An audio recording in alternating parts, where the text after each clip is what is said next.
আসসালামু আলাইকুম ভাইয়ারা, কি অবস্থা সবার? আশা করি সবাই অনেক অনেক ভালো আছো। রাজশাহী ইউনিভার্সিটির সি ইউনিট ক্র্যাশ কোর্সের বায়োলজি অংশের প্রবলেম সলভিং ক্লাসে তোমাদেরকে স্বাগতম জানাচ্ছি। তো রাজশাহী ইউনিভার্সিটি কিন্তু বাংলাদেশের মধ্যে সবচেয়ে সাজানো গোছানো ভার্সিটিগুলোর মধ্যে একটা, এবং আমি রাজশাহী ইউনিভার্সিটির একদম পাশেই থাকতাম এই অ্যাডমিশন লাইফটাতে। সো আমি রেগুলারই রাজশাহী ইউনিভার্সিটিতে দৌড়ানোর জন্য সকালে অনেক সময় দৌড়াইতাম বা খেলার জন্য যাইতাম। সো সেই হিসেবে রাজশাহী ইউনিভার্সিটিতে অনেক স্মৃতি জড়িয়ে আছে আমার, এবং রাজশাহী ইউনিভার্সিটিতে কিন্তু আমার চান্সও হয়েছিল। আমার স্কোর ছিল 83.25 এবং আমার পজিশনটা ছিল 119. তো আমি ফার্মেসি সাবজেক্টে ফার্স্টে ভর্তি হয়েছিলাম, পরবর্তীতে যখন ঢাকা ভার্সিটিতে চান্স হয়েছে সেখান থেকে ট্রান্সফার হয়ে আবার ঢাকা ভার্সিটিতে চলে আসছি। তো সেই হিসেবে চিন্তা করলে রাজশাহী ভার্সিটিতে আসলেই অনেক স্মৃতি জড়িয়ে আছে আমার, এবং রাজশাহী ভার্সিটির কথা চিন্তা করলেই কিন্তু আহ, যে প্যারিস রোড, এরপরে বধ্যভূমি বা আরও যেসব দর্শনীয় স্থান আছে সেই জায়গাগুলোর কথা মনে পড়ে যায়। তো রাজশাহী ইউনিভার্সিটিতে চান্স পাওয়ার ক্ষেত্রে আমাকে সবচেয়ে বেশি যে বিষয়টা হেল্প করেছে সেটা হচ্ছে বায়োলজি।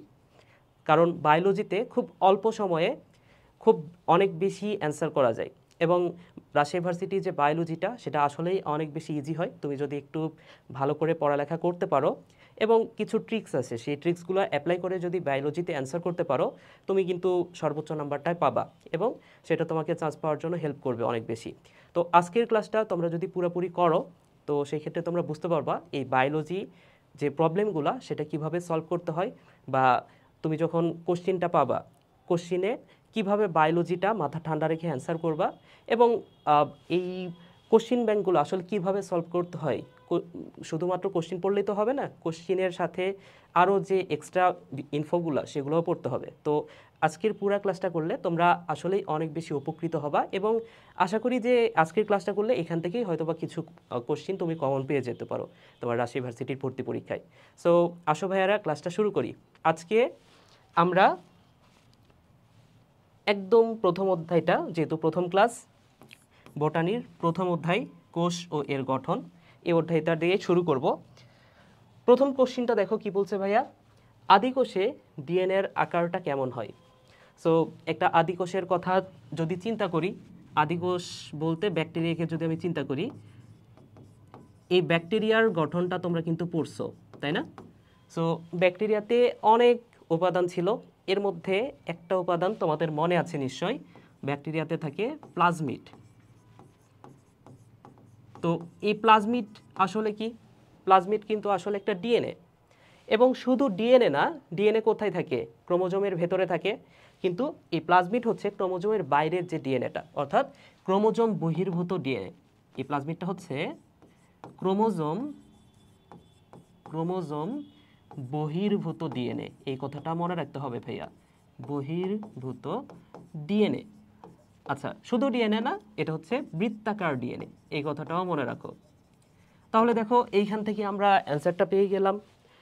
আদিকোষে ডিএনএর আকারটা কেমন হয়? নিশ্চয়ই বৃত্তাকার হবে, তাই না?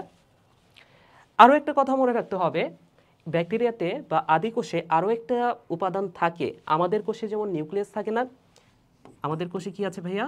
আমাদের কোষে আছে নিউক্লিয়াস। নিউক্লিয়াস এটা থাকে প্রকৃত কোষে, এটা কিন্তু আদি কোষে না, এটা থাকে প্রকৃত কোষে। তো আদি কোষেও এই নিউক্লিয়াসের মতো একটা উপাদান আছে। সো সেই উপাদানটার নামটা আমি বলে দিই, সেই উপাদানটা হচ্ছে, সেটাকে বলা হয় নিউক্লিওয়েড। এটাকে বলা হয় নিউক্লিওয়েড। এখানে অয়েড শব্দটা একটু খেয়াল করে দেখো, নামের মধ্যে আছে অয়েড, এবং কোনো নামের শেষে যদি বায়োলজিতে দেখো অয়েড আছে, এই অয়েড কথাটার অর্থ হচ্ছে মতো।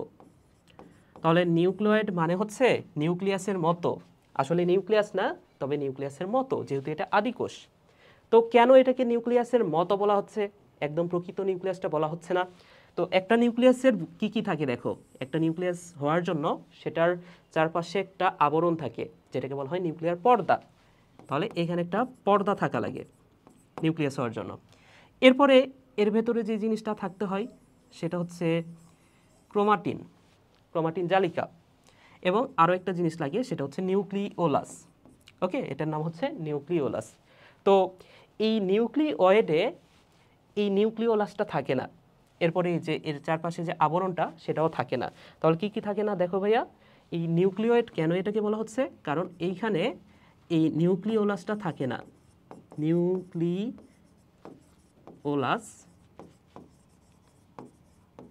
থাকে না। আরও একটা এটা থাকে না, আরও একটা উপাদান থাকে না, এই যে এইটা। তাহলে নিউক্লিয়ার পর্দা থাকে না, নিউক্লিয়ার পর্দা থাকে না। তাহলে থাকে কি ভাইয়া, শুধুমাত্র এই যে শুধুমাত্র এই যে ক্রোমাটিন জালিকাটা, তাই না? তাহলে শুধুমাত্র কি থাকে, এই যে ক্রোমাটিন জালিকাটা। এরপরেও এই ক্রোমাটিন জালিকার মধ্যেও আর একটা উপাদান থাকে না। ক্রোমাটিন জালিকার একটা গুরুত্বপূর্ণ উপাদান হচ্ছে হিস্টোন। সো এইখানে এই হিস্টোন প্রোটিনটা থাকে না, নিউক্লিয়েটে হিস্টোন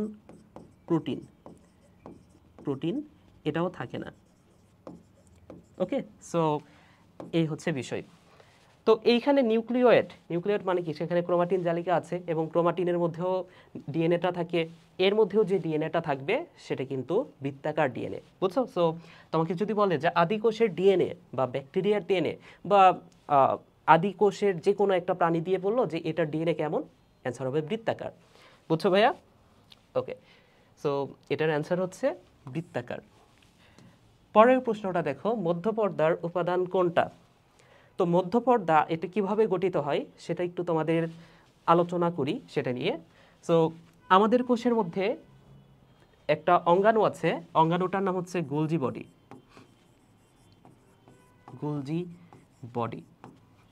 সো এই গোলজি বডি থেকে একটা উপাদান তৈরি হয়, যেটাকে বলা হচ্ছে পেকটিন। গোলজি বডি থেকে তৈরি হয় পেকটিন। এবং আমাদের দেহের মধ্যেই আরও একটা অঙ্গাণু আছে, যেটা হচ্ছে অঙ্গাণু তো না, এটা হচ্ছে সাইটোপ্লাজম। সো এই সাইটোপ্লাজম থেকে আরও একটা উপাদান তৈরি হয়, এই উপাদানটাকে বলা হয় ফ্র্যাগমোপ্লাস্ট। এটাকে বলা হয় ফ্র্যাগমোপ্লাস্ট। ওকে, তাহলে দেখো গোলজি বডি থেকে তৈরি হয় পেকটিন আর সাইটোপ্লাজম থেকে তৈরি হয় ফ্র্যাগমোপ্লাস্ট। কিভাবে মনে রাখবা ভাইয়া, এখানে একটু খেয়াল করে দেখো, এখানে সাইটোপ্লাজম নামের মধ্যে পয়লয়ে আছে, ফ্র্যাগমোপ্লাস্ট এটার মধ্যেও পয়লয়ে আছে, বুঝছো? তাহলে সাইটোপ্লাজম থেকে ফ্র্যাগমোপ্লাস্ট, আর বাকিটা অর্থাৎ পেকটিনটা এটা তৈরি হয় গোলজি বডি থেকে। সো এই দুইটা উপাদান একত্রিত হয়ে যে জিনিসটা তৈরি করে সেটাকে বলা হচ্ছে মধ্যপর্দা। বুঝতে পারছো? তাহলে দেখো তো এখানে প্রশ্নটা কি বলছে, মধ্যপর্দার প্রধান উপাদান কোনটা? মধ্যপর্দার প্রধান উপাদান হচ্ছে এই যে পেকটিন। ক্লিয়ার ভাইয়া? এই যে পেকটিন। সো এটার অ্যান্সার হচ্ছে পেকটিন। তাহলে তোমাদের প্রশ্ন হতে পারে যে ভাইয়া মধ্যপর্দা তো পড়লাম, কিন্তু পর্দা তো আরও দুইটা আছে, একটা হচ্ছে প্রাথমিক পর্দা আর একটা হচ্ছে সেকেন্ডারি পর্দা। তো এই প্রাথমিক পর্দা যেটা, এই প্রাথমিক পর্দা যে উপাদান দ্বারা তৈরি সেই উপাদানটার নাম হচ্ছে সেলুলোজ। এটা তৈরি হয় সেলুলোজ, হেমিসেলুলোজ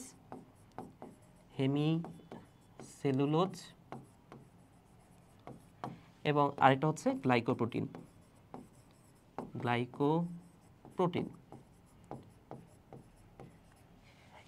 আরও একটা পর্দা আছে, তোমরা জানো আরও একটা পর্দা আছে, সেটাকে বলা হচ্ছে সেকেন্ডারি পর্দা।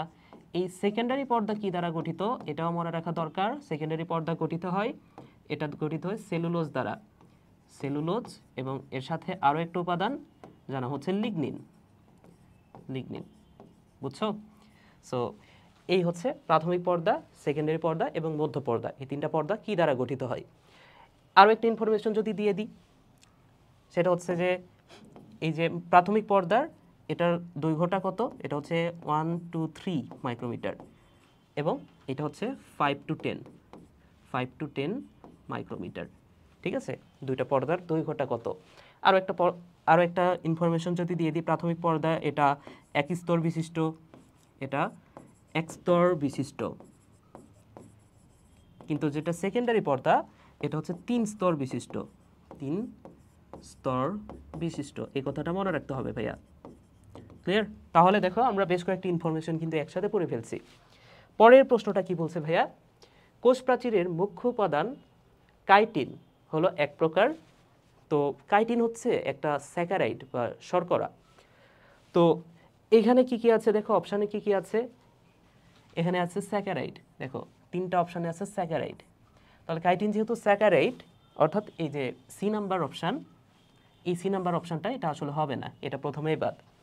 এরপরে আসো, প্রথমটা কি বলছে, মনোস্যাকারাইড, পলিস্যাকারাইড, আরেকটা হচ্ছে ডাইস্যাকারাইড। তো মনোস্যাকারাইডের উদাহরণ কিন্তু তোমরা প্রত্যেকেই জানো। মনোস্যাকারাইডের উদাহরণ হচ্ছে ওই যে গ্লুকোজ, ফ্রুক্টোজ, তাই না? সো এগুলো হচ্ছে কাইটিনের মধ্যে, কাইটিন কিন্তু এই মনোস্যাকারাইডের মধ্যে পড়ে না। আবার ডাইস্যাকারাইডের উদাহরণ হয়তো বা তোমরা জানো। ডাইস্যাকারাইডের উদাহরণ হচ্ছে ল্যাকটোজ, গ্যালাক্টোজ, মলটোজ। সো এর মধ্যেও কিন্তু পড়তেছে না ডাইস্যাকারাইডের মধ্যে। তাহলে কাইটিনটা কিসের উপাদান? এটা হচ্ছে এই যে পলিস্যাকারাইড যেটা, বুঝতে পারছো? তাহলে কাইটিন এটা এক প্রকার পলিস্যাকারাইড, এই কথাটা মনে রাখো। পরের প্রশ্নটা দেখো কি বলছে ভাইয়া, পরের প্রশ্নটা বলছে প্রোটোপ্লাজম শব্দটি কোন নামের সাথে যুক্ত? অর্থাৎ প্রোটোপ্লাজম কে আবিষ্কার করছে, এখানে কয়েকজন বিজ্ঞানীর নাম দেয়া আছে। তো একটা কথাই মনে রাখবা, পিতে প্রোটোপ্লাজম, পিতে পারকেনজি, পিতে প্রোটোপ্লাজম, পিতে পারকেনজি। ক্লিয়ার ভাইয়া? ওকে, ক নাম্বার অপশনটা খেয়াল করো, ক নাম্বার অপশানে দিছে এখানে বলছে রবার্ট হুক।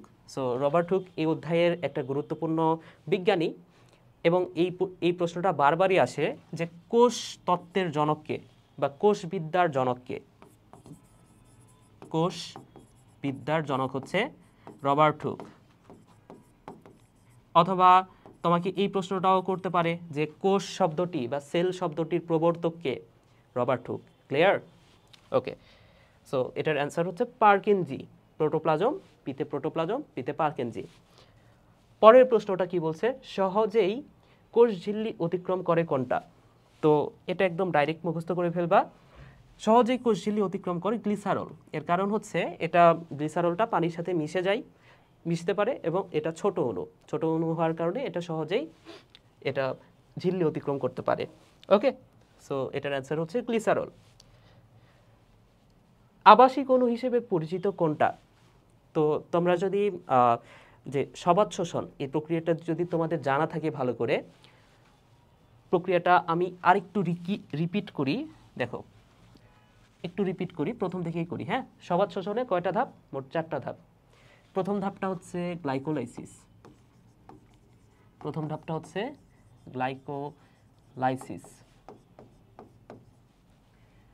আচ্ছা, এরপরের ধাপটা হচ্ছে এসিটাইল কোএ সৃষ্টি, এসিটাইল কোএ সৃষ্টি।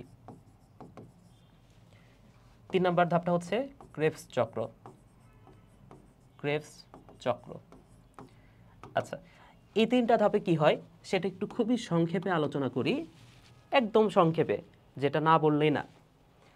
সেটা হচ্ছে এই যে গ্লাইকোলাইসিস, এই শব্দটার অর্থ কি? নামের শেষে আছে সিস, সিস মানে প্রক্রিয়া, লাইসিস মানে ভাঙার প্রক্রিয়া, গ্লাইকো মানে হচ্ছে গ্লুকোজ। সো গ্লাইকোলাইসিস মানে হচ্ছে গ্লুকোজ ভাঙার প্রক্রিয়া। তার মানে কি এই ধাপে একটা গ্লুকোজকে ভাঙা হবে, গ্লুকোজকে ভাঙা হবে, এবং গ্লুকোজ ভাঙলে যে জিনিসটা তৈরি হয় সেটাকে বলা হয় পাইরুভিক অ্যাসিড বা পাইরুভিক অ্যাসিড। কত অণু? 2 অণু। ওকে, তাহলে গ্লাইকোলাইসিস প্রক্রিয়া যেটা তৈরি হচ্ছে, পাইরুভিক অ্যাসিড তৈরি হচ্ছে। আচ্ছা, এবং এই ধাপটা কোথায় ঘটে? এই ধাপটা ঘটে সাইটোপ্লাজমে, এটা ঘটে সাইটোপ্লাজমে। বাকি যতগুলো ধাপ আছে, আরও একটা ধাপ আছে ইটিএস, ইটিএস এটাও কিন্তু ধাপ। এই কয়টা ধাপ? এরা ঘটে মাইটোকন্ড্রিয়ায়, মাইটোকন্ড্রিয়ায়, এটা তোমরা জানো। আচ্ছা, সো এই যে পাইরুভিক অ্যাসিডটা এবার কোন ধাপে প্রবেশ করবে? এসিটাইল কোএ সৃষ্টি, এই ধাপটাতে প্রবেশ করবে। তাহলে এই যে এইবার এই পাইরুভিক অ্যাসিডটা কিসে পরিণত হবে? এসিটাইল কোএতে পরিণত হবে, তাই না? এবার যে জিনিসটা তৈরি করবে এসিটাইল কোএ। আচ্ছা, এরপরে ক্রেবস চক্র।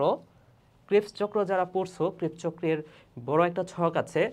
তো এই ছকটা যারা জানো সেটা আমি তোমাদের জন্য একবার রিপিট করি। আমি এইভাবে পড়াই, C I alpha S S F M O, আমি এইভাবে পড়াই। অর্থাৎ এই ধাপটা শুরু হবে এই যে ও থেকে, তাহলে ও, তারপর সি আই আলফা, অর্থাৎ ও মানে হচ্ছে, এটার অর্থ হচ্ছে অক্সালো এসিটিক অ্যাসিড। ও মানে হচ্ছে oxalo oxaloacetic acid, acetic acid. এই অক্সালো অ্যাসিটিক অ্যাসিড থেকে যে জিনিসটা তৈরি হয়, সিতে মনে রাখো সাইট্রিক অ্যাসিড, এটা হচ্ছে সাইট্রিক অ্যাসিড। ক্লিয়ার? এরপরে আইতে আইসোসাইট্রিক অ্যাসিড, আলফা কিটোগ্লুটারিক অ্যাসিড, এইভাবে এই চক্রটা সম্পন্ন হবে, আস্তে আস্তে এই চক্রটা সম্পন্ন হবে। আচ্ছা যাই হোক, ওটা আমাদের মেইন বিষয় না।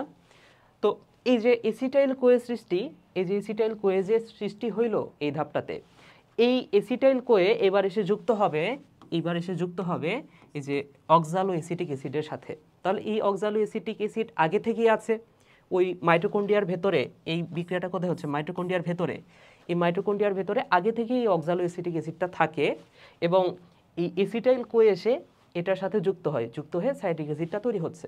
তাহলে দেখো আবাসিক অণু মানে কি, যেটা আগে থেকেই আছে, তাহলে আগে থেকে কে থাকে, আগে থেকে আছে অক্সালো অ্যাসিটিক অ্যাসিড, তাই না?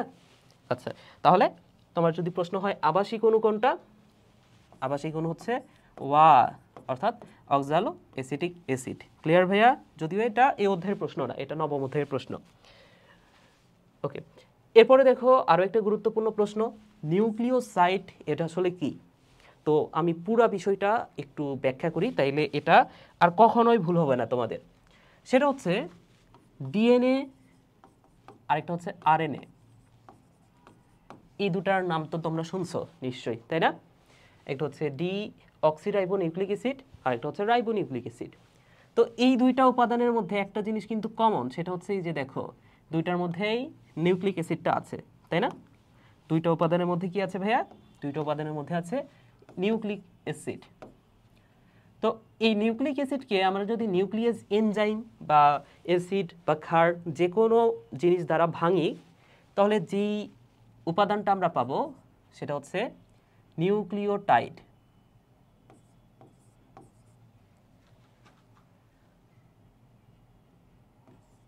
নিউক্লিওটাইড, ওকে। এরপরে এই নিউক্লিওটাইডকে আমরা যদি আবারও ভাঙি, তাহলে যে উপাদানটা পাবো সেটাকে বলা হচ্ছে নিউক্লিওসাইড। আগেরটা হচ্ছে টাইড, এবার পাবো আমরা সাইড, এর সাথে পাবো ফসফরিক অ্যাসিড। তাহলে নিউক্লিওটাইডকে ভাঙলে আমরা কি পাই? নিউক্লিওসাইড পাই এবং ফসফরিক অ্যাসিড পাই। এই নিউক্লিওসাইডকে ভাঙলে না আমরা আরও দুইটা উপাদান পাবো, একটা হচ্ছে এস আর একটা হচ্ছে এন। ওকে, তাহলে দেখো তো একদম শেষ পর্যায়ে আমরা কি কি উপাদান পাচ্ছি? এস, এন এবং পি। তাহলে বলতে পারি যে এই তিনটা উপাদান দ্বারাই এই ডিএনএ অথবা আরএনএ গঠিত, তাই না? তো এই এস এন পি মানে কি সেটা আমি একটু তোমাদেরকে বোঝানোর চেষ্টা করি। দেখো এই এস এন পি মানে কি? এস কথাটার অর্থ হচ্ছে সুগার, এটা হয়তো বা তোমরা জানো। এস মানে হচ্ছে, এস কথাটার অর্থ হচ্ছে সুগার। সো সুগার তো দুই ধরনের, ডিএনএ গঠন করার সুগারটা হচ্ছে ডি অক্সিরাইবোজ, এটা তোমরা জানো, ডি অক্সিরাইবোজ, এটা ডিএনএ গঠন করে, এবং আরেকটা সুগার হচ্ছে রাইবোজ। ওকে, এবং এখানে নাইট্রোজেন বেস, যেটা নাইট্রোজেন বেস, সরি এন মানে হচ্ছে nitrogen base. So nitrogen base এটাকে আমরা আবার দুইটা ভাগে ভাগ করতে পারি।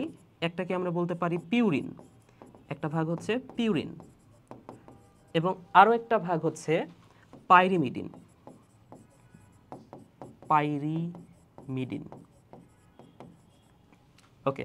সো এই পিউরিন এবং পাইরিমিডিন, একটা হচ্ছে পিউরিন এবং আরেকটা ভাগ হচ্ছে পাইরিমিডিন।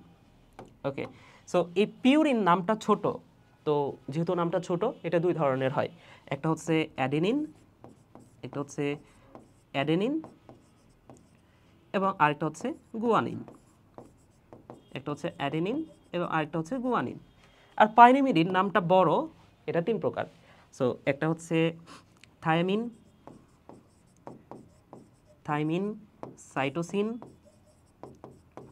সাইটোসিন, এবং আরেকটা হচ্ছে 3 নম্বর হচ্ছে ইউরাসিল। সো এখান থেকে কিন্তু বারবার প্রশ্ন আসছে পিউরিন বেস কোনটা, পাইরিমিডিন বেস কোনটা, এটা নিয়ে কিন্তু বেশ কয়েকবার প্রশ্ন আসছে রাজশাহী ভার্সিটিতে। সো এই ছকটা একটু ভালো করে পড়ো। তাহলে আমাদের প্রশ্নটা কি ছিল ভাইয়া, সেটা একটু দেখি আমরা। আমাদের প্রশ্নটা ছিল নিউক্লিওসাইড হলো, তাহলে নিউক্লিওসাইড আসলে কি? আমরা একটু দেখি নিউক্লিওসাইড হচ্ছে এই যে পিউরিন অথবা পাইরিমিডিন, এর সাথে যদি আমরা সুগার যুক্ত করি তাহলে সেটাকে আমরা বলবো নিউক্লিওসাইড।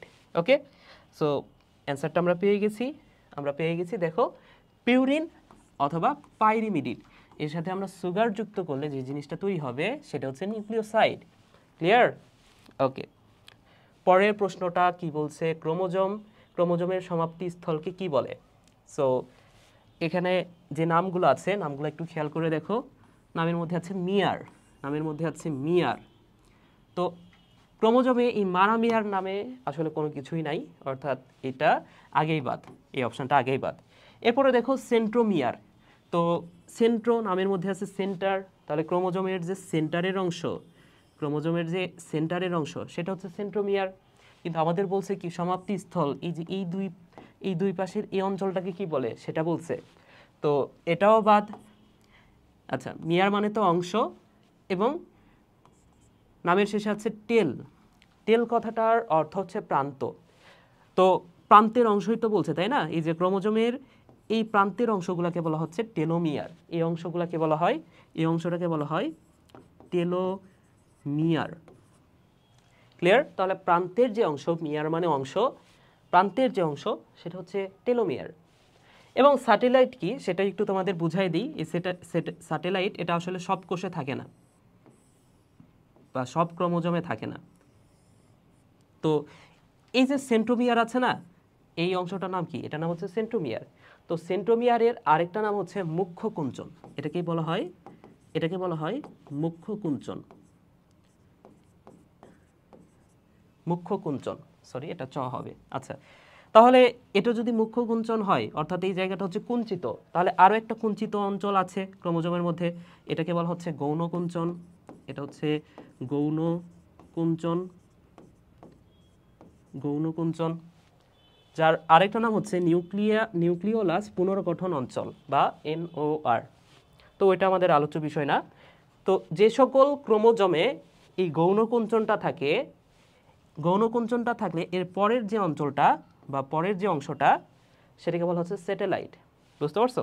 সো এই স্যাটেলাইট তো আসলে সব ক্রোমোজোমে থাকে না, এটা নির্দিষ্ট কিছু ক্রোমোজোমে থাকে। যেমন আমি বলতে পারি, তোমরা একটা কথা মনে রাখো, পুতুলের 1 নং সেলের এই স্যাটেলাইট থাকে। 1 নং সেলের কি থাকে ভাইয়া? স্যাটেলাইট থাকে। সো এখানে পুতুলের মানে কি? পতে মনে রাখো পাট, ততে মনে রাখো তুলা, এবং সতে হচ্ছে সোলা। এই সোলার 1 নং ক্রোমোজোম, এটা মনে রাখো। সোলার 1 নং ক্রোমোজোমে এই স্যাটেলাইটটা থাকে। এবং মানুষের ক্ষেত্রেও বলা যায়, মানুষের ক্ষেত্রে 13, 14, 15 এবং 21, 22তম জোড়ায় স্যাটেলাইটটা থাকে। তাহলে স্যাটেলাইট এটা কিন্তু সব ক্রোমোজোমে থাকে না, এটাও কিন্তু প্রান্তেরই অংশ। কিন্তু যেহেতু সব ক্রোমোজোমে থাকে না, এটা আমরা অ্যান্সার করব না, আমরা অ্যান্সার করব কি টেলোমিয়ার। এবং টেলোমিয়ার সম্পর্কে আরও একটা কথা মনে রাখো ভাইয়া, টেলোমিয়ারের কাজ কি জানো? এর কাজ হচ্ছে ওই যে মুরব্বি বলে না, এই মুরব্বি হয়ে যাওয়া প্রতিরোধ করে। বুঝছো? সো এটার কাজ কি? মুরব্বি হয়ে যাওয়া বা জরা প্রতিরোধ করে, জরা বা বুড়ো হয়ে যাওয়া। তাহলে এটার কাজ হচ্ছে জরা প্রতিরোধ করে। তাহলে জরা মানে কি ভাইয়া? ওই যে মুরব্বি, আচ্ছা সরি, ঠিক আছে, মুছে গেছে, তোমরা একটু শুনে নাও। এটা বুড়ো হয়ে যাওয়া প্রতিরোধ করে। ক্লিয়ার ভাইয়া? ওকে, সো এটার অ্যান্সার দেওয়া আছে স্যাটেলাইট, তবে স্যাটেলাইটটা হবে না, এটার অ্যান্সার আসলে অ্যাকচুয়াল অ্যান্সারটা হবে টেলোমিয়ার। ওকে, বেশ কয়েকটা কোশ্চিন ভুল আছে, যেগুলো ভুল আছে আমি সেটা সঠিক করে দিব। ওকে, অ্যান্সার ভুল থাকতেই পারে, এটা টাইপিং মিস্টেক হয় অনেক সময়। সো যে কয়েকটা আছে আমি সঠিক করে দিব, সেটা অ্যান্সার হবে। ক্লিয়ার? পরের প্রশ্নটা দেখো, জীবের বয়োবৃদ্ধি বা বুড়িয়ে যাওয়া নিয়ন্ত্রণ করে কোনটা? তাহলে এই যে একটু আগে বললাম যে মুরব্বি, এটা প্রতিরোধ করে কে? এটা প্রতিরোধ করে টেলোমিয়ার। ক্লিয়ার? এই যে মাত্রই পড়ছি যে এটা টেলোমিয়ার এই বিষয়টা প্রতিরোধ করে। ওকে, আচ্ছা, নিউক্লিয়াসে সর্বপ্রথম ক্রোমোজোম প্রত্যক্ষ করেন কে? সর্বপ্রথম ক্রোমোজোম প্রত্যক্ষ করেন কার্ল নাগেলি। আচ্ছা, ইংলিশটা যদি বলে দিই, এটার উচ্চারণটা কি হবে তোমরাই বুঝে নাও। কার্নেগেলি। ক্লিয়ার ভাইয়া? ওকে, ক্রোমোজোম সম্পর্কে আরও কিছু বিজ্ঞানী নাম, যেহেতু বিজ্ঞানী নাম পরীক্ষায় আসতেছে, আরও কি কি বিজ্ঞানী নাম পড়তে হবে, যেমন এখানে দেয়া আছে পেইন্টার। তো পেইন্টার এই বিজ্ঞানীটা কি করছে? নামের মধ্যে আছে পেইন্ট, তাই না? নামের মধ্যে কি আছে? নামের মধ্যে আছে পেইন্ট। সো একটা কথা মনে রাখো, মানুষের যে ক্রোমোজোম সংখ্যা, মানুষের ক্রোমোজোম সংখ্যা আসলে কত, সেই বিষয়টা পেইন্ট করছে পেইন্টার। ওকে, তাহলে মানুষের ক্রোমোজোম সংখ্যা পেইন্ট করছে পেইন্টার। এরপরে শাটন ও বভেরি, ইনারা যে কাজটা করছে, আমরা তো জানি যে ক্রোমোজোম বংশগতির ধারক ও বাহক, এটা তোমরা জানো না? ধারক ও বাহক।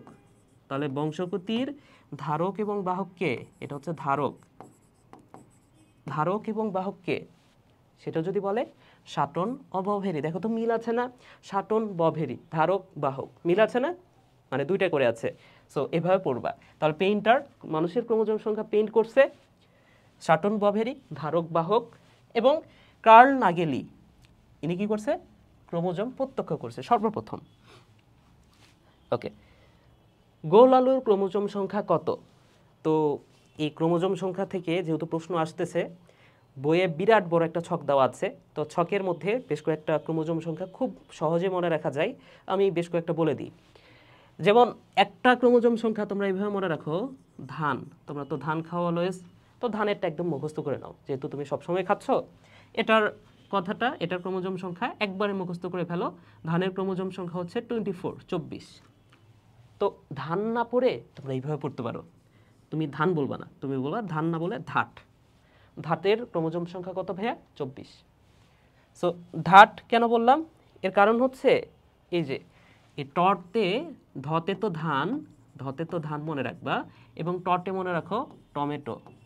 সো টমেটো এবং ধানের ক্রোমোজোম সংখ্যা হচ্ছে 24। এরপরে মনে রাখবা ধানের উল্টা হচ্ছে গম, বা ধাতের উল্টা হচ্ছে গম, ধানের উল্টা গম। তাহলে এই 24-এর উল্টা কত ভাইয়া? 24-এর উল্টা হচ্ছে 42, 42, তাই না? এবং ধানের ডাবল, ধানের ডাবল হচ্ছে গরিলা আলু, এই কথাটা মনে রাখো। ধানের ডাবল এটা হচ্ছে গরিলা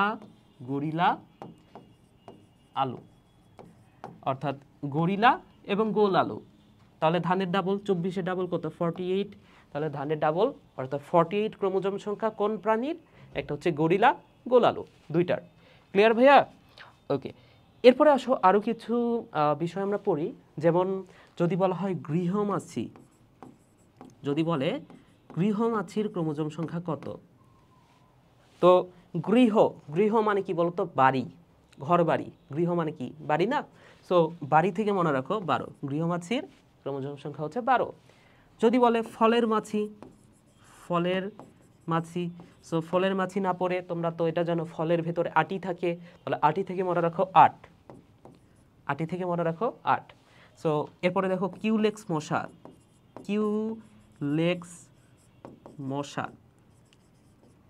সো কিউলেক্স মশার ক্রোমোজোম সংখ্যা কয়টা?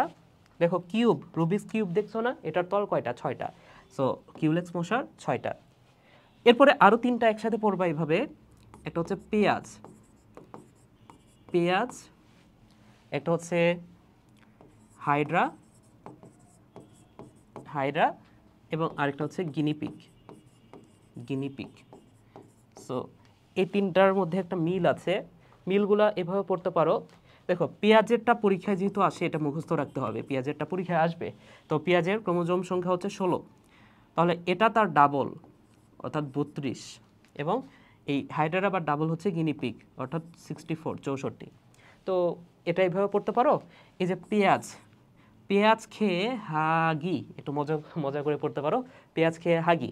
হ্যাঁ, যদি একটু দুষ্টু ছন্দের মাধ্যমে তুমি পড়াটা মনে রাখতে পারো, সমস্যা কি? পড়বা, নো প্রবলেম।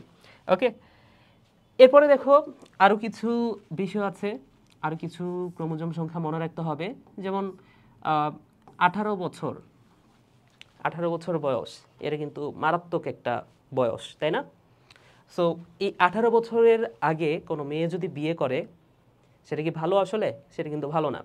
সো তার বাবা কিন্তু নারাজ হবে যদি 18 বছরের আগে সে নিজে নিজে বিয়ে করে ফেলে, তাই না? সো এই কথাটা পড়তে পারো যে 18 বছরের আগে বিয়ে করলে মুলাও দিবে না বাপে, বুঝছো?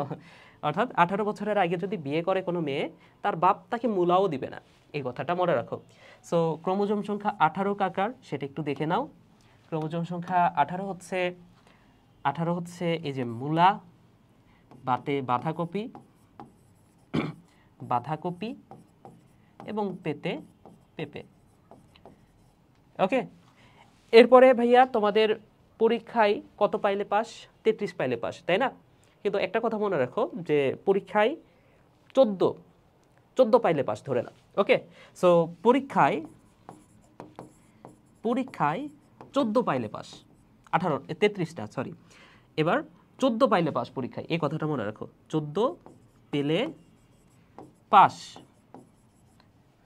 আর যদি পাস না করো তাইলে কি হবে ভাইয়া?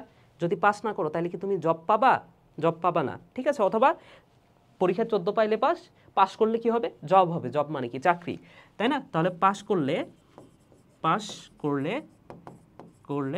জব হবে, এই কথাটা পড়তে পারো। ওকে, সো পরীক্ষায় 14 পেলে পাস।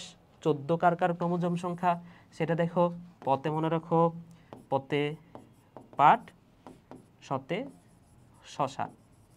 ওকে, এরপরে আরেকটা হচ্ছে জব। এই জবের ক্রোমোজোম সংখ্যা হচ্ছে 14।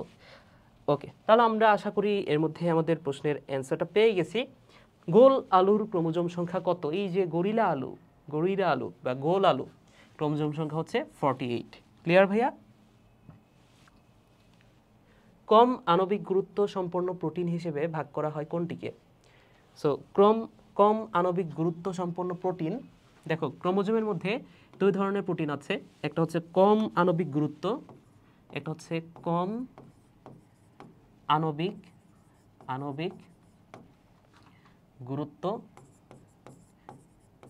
গুরুত্ব বিশিষ্ট প্রোটিন, এবং আরেকটা হচ্ছে উচ্চ আণবিক গুরুত্ব বিশিষ্ট প্রোটিন। হ্যাঁ, আরেকটা হচ্ছে, এটা কম না লিখে আমি একটু নিম্ন লিখি। ওকে, নিম্ন লিখলে বিষয়টা কেন লিখতেছি একটু পরে বুঝতে পারবা। তাহলে নিম্ন আণবিক গুরুত্ব বিশিষ্ট প্রোটিন, নিম্ন মানে হচ্ছে কম।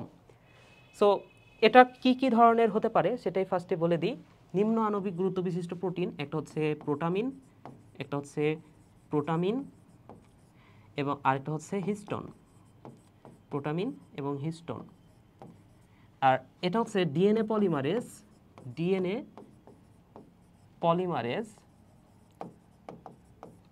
আরেকটা হচ্ছে আরএনএ পলিমারেজ। ক্লিয়ার ভাইয়া?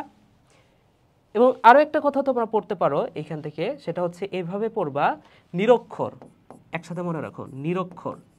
অর্থাৎ নিরক্ষর মানে হচ্ছে এই নিম্ন আণবিক গুরুত্ব বিশিষ্ট প্রোটিন। নিরক্ষর, নিরতে মানে মনে রাখো নিতে নিম্ন আণবিক গুরুত্ব। সো আর খতে মনে রাখো ক্ষারীয়। অর্থাৎ নিম্ন আণবিক গুরুত্ব বিশিষ্ট প্রোটিন যারা, এরা হয় ক্ষারীয়। আর উচ্চ আণবিক গুরুত্ব বিশিষ্ট প্রোটিন তাহলে কি হবে? অম্লীয়। সো এটা মনে রাখো। তাহলে দেখো কম আণবিক গুরুত্ব বিশিষ্ট প্রোটিন কোনটা? হিস্টোন। ক্লিয়ার? আশা করি বুঝতে পারছো। নিচের কোনটির প্রধান উপাদান ডিএনএ? সো একটু আগে আমরা দেখছি ক্রোমোজোমের একটা উপাদান হচ্ছে সেন্ট্রোমিয়ার। সো এই যে সেন্ট্রোমিয়ারের প্রধান উপাদান হচ্ছে ডিএনএ, অ্যান্সারটা হচ্ছে সেন্ট্রোমিয়ার। পরের প্রশ্নটা দেখো কি বলছে, কোনটি আরএনএর মাধ্যমে প্রোটিন সংশ্লেষ করে? সো প্রোটিন সংশ্লেষ করা রাইবোজোমের কাজ। ওকে, রাইবোজোমের কাজ হচ্ছে এটা প্রোটিন তৈরি করে, এটার কাজ হচ্ছে প্রোটিন তৈরি করে। লাইসোজোমের কাজ হচ্ছে, দেখো নামের মধ্যে আছে লাই বিষয়টা আছে। সো এই লাইসোজোম শব্দের সাথে একটা ওয়ার্ডের মিল আছে কিনা? লাইসিস। তো কোনো নামের শেষে সিস থাকা মানে কি? সেটা হচ্ছে প্রক্রিয়া। লাইসিস মানে ভাঙার প্রক্রিয়া। সো কোনো কিছু ভাঙতে হইলে কোনটা লাগবে? লাইসোজোম লাগবে। ক্লিয়ার? আচ্ছা, সেন্ট্রোজোমের কাজ কি সেটাও বলে দিই যাতে তোমাদের এখনই পড়া হয়ে যায়। সেন্ট্রোজোমের কাজগুলা কি কি, জাস্ট একটা কথা মনে রাখবা, সেন্ট্রোজোমের সব কাজ হয়ে যাবে। বুঝছো ভাইয়া? জাস্ট একটা কথা মনে রাখবা, সেন্ট্রোজোমের কাজ হচ্ছে এই যে এটা, বুঝছো? সেন্ট্রোজোমের কাজ কি? সেন্ট্রোজোমের কাজ হচ্ছে এই যে এটা, অর্থাৎ এটা কি, এটা হচ্ছে একটা সুতা। তো সেন্ট্রোজোমের কাজ কি তাহলে? সুতা তৈরি করা। তাহলে সুতার মতো দেখতে আসলে কি আছে, যেমন এই যে ব্যাকটেরিয়ার যে ফ্লাজেলা অথবা সিলিয়া, এগুলো দেখতে কেমন? সুতার মতো। এরপরে আমি যদি বলি মাকুতন্তু, মাকুতন্তু দেখতে কেমন? সুতার মতো তন্তু আছে নামের মধ্যে। তাহলে সেন্ট্রোজোমের কাজ কি? এটা তন্তু তৈরি করে বা মাকুতন্তু তৈরি করে, মাকুতন্তু তৈরি করে, তন্তু তৈরি করে। এরপরে দেখো এটার কাজ হচ্ছে এটা সিলিয়া ফ্লাজেলা তৈরি করে, এটা সিলিয়া ফ্লাজেলা তৈরি করে। ক্লিয়ার ভাইয়া? ওকে, তাহলে দেখো সিলিয়া ফ্লাজেলা তৈরি করে কোনটা? সেন্ট্রোজোম। তবে তোমাকে যদি বলে সিলিয়া ফ্লাজেলার বিচলন করে কোনটা, সেটা হচ্ছে গোলজি বডি হবে। একটা প্রশ্ন আছে সেখানে পাবা, সিলিয়া ফ্লাজেলার বিচলন বললে অ্যান্সার হবে গোলজি বডি, আর সিলিয়া ফ্লাজেলা তৈরি করে কে? সেন্ট্রোজোম। ক্লিয়ার? ওকে, সো এই সেন্ট্রোজোমের কাজ হচ্ছে যদি সুতার মতো কিছু তৈরি করা বোঝায়, সেটা হচ্ছে সেন্ট্রোজোমের কাজ। আর রাইবোজোমের কাজটা হচ্ছে প্রোটিন তৈরি করা। ক্রোমোজোমের কাজ কি? এটা নিশ্চয়ই তোমরা জানো, বংশগতির ধারক এবং বাহক হিসেবে ক্রোমোজোম কাজ করে। ওকে, এরপর দেখো রাইবোজোম, এটা দুই ধরনের আছে, একটা হচ্ছে 70S রাইবোজোম আর একটা হচ্ছে 80S রাইবোজোম। সো 70S রাইবোজোমকে আবার দুইটা সাব ইউনিটে ভাগ করা যায়, একটা হচ্ছে 50S, একটা হচ্ছে 30S। 80S কে দুইটা সাব ইউনিটে ভাগ করতে পারি, একটা হচ্ছে 60S আর একটা হচ্ছে 40S। ওকে, সো 70S এটাকে আমরা ভাগ করতে পারি এই যে 50S এবং 30S, তাহলে 50S এবং 30S মিলে কি হয়? 70S হয়। বুঝছো ভাইয়া? পরের প্রশ্নটা দেখো, জীবদেহের অকেজ কোষসমূহ ধ্বংস করে কোনটা? সো ওই যে একটু আগে আমি বলছি না একটু আগে যে লাইসোজোমের কাজ কি? জীবাণু ধ্বংস করা বা লাইসিস, লাইসোজোম কথাটার সাথে লাইসিস কথাটা মিল আছে। সো লাইসোজোমের কাজ হচ্ছে ঢিসুম করা বা ধ্বংস করা। সো এটার অ্যান্সারটা হচ্ছে লাইসোজোম। ক্লিয়ার?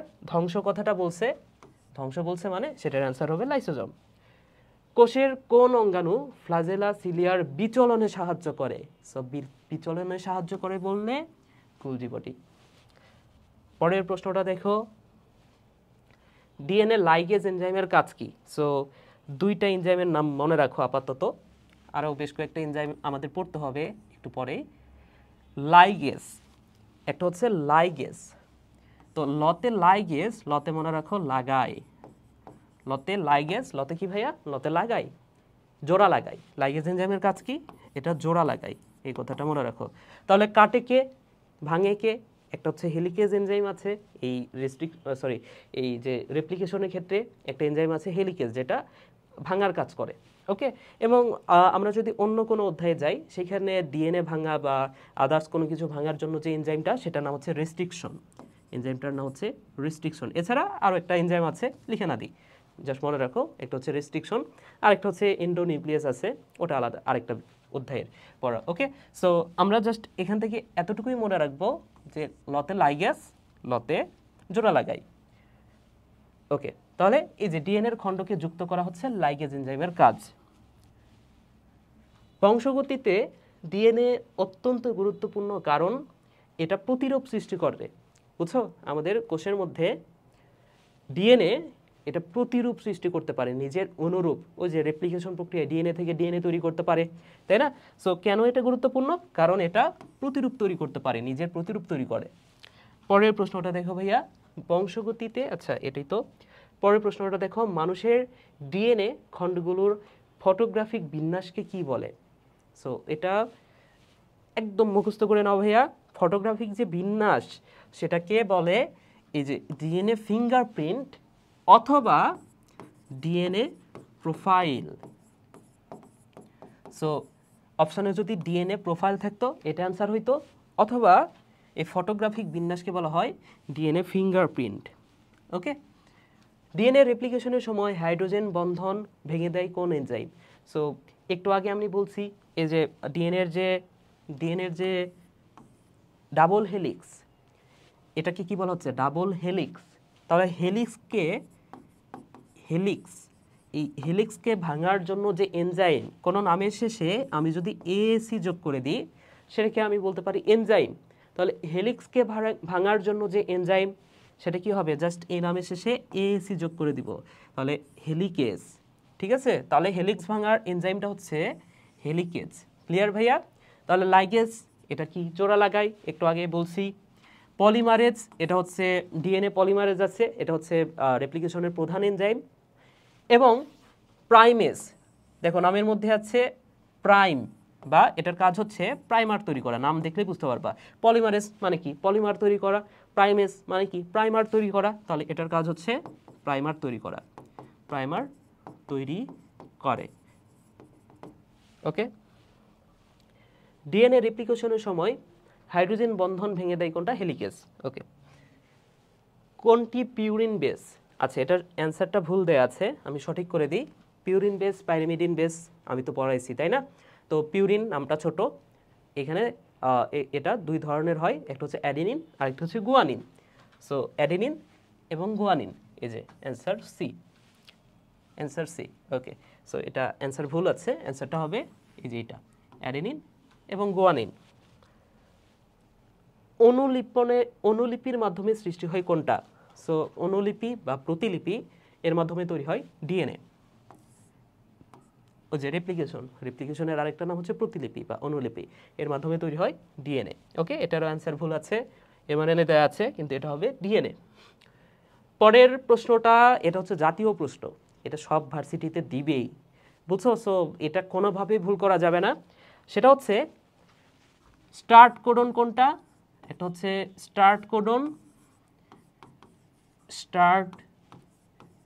কোডন এবং আরেকটা হচ্ছে স্টপ কোডন। একটা হচ্ছে স্টার্ট কোডন, একটা হচ্ছে স্টপ কোডন। সো আচ্ছা, স্টার্ট কোডনে বেশি জায়গা নিয়ে নিছি, আসলে ওখানে কম জায়গা লাগতো। স্টার্ট কোডন মাত্র একটা, এবং স্টার্ট কোডন হচ্ছে AUG। যারা পাবজি খেলো তারা AUG নামটা খুব ভালো করে চেনো। আর স্টপ কোডন এটা হচ্ছে তিনটা, UAG,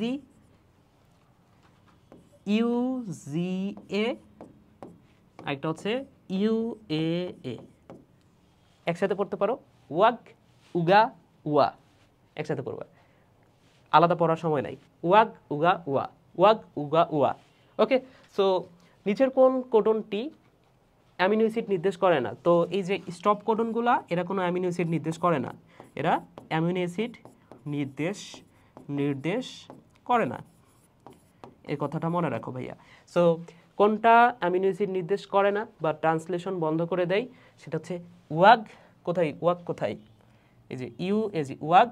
আচ্ছা, এখানে তো ওয়া নাই, UAG, ওয়াগ, উগা, ওয়া। ওকে ভাইয়া, অ্যান্সার বি। সো ওয়াগ, উগা, ওয়া। পরের প্রশ্নটা দেখো, প্রতিলিপনের সময় ডিএনএ অণুকে অতিমাত্রায় পেঁচানো অবস্থা থেকে মুক্ত করে কোন উপাদান?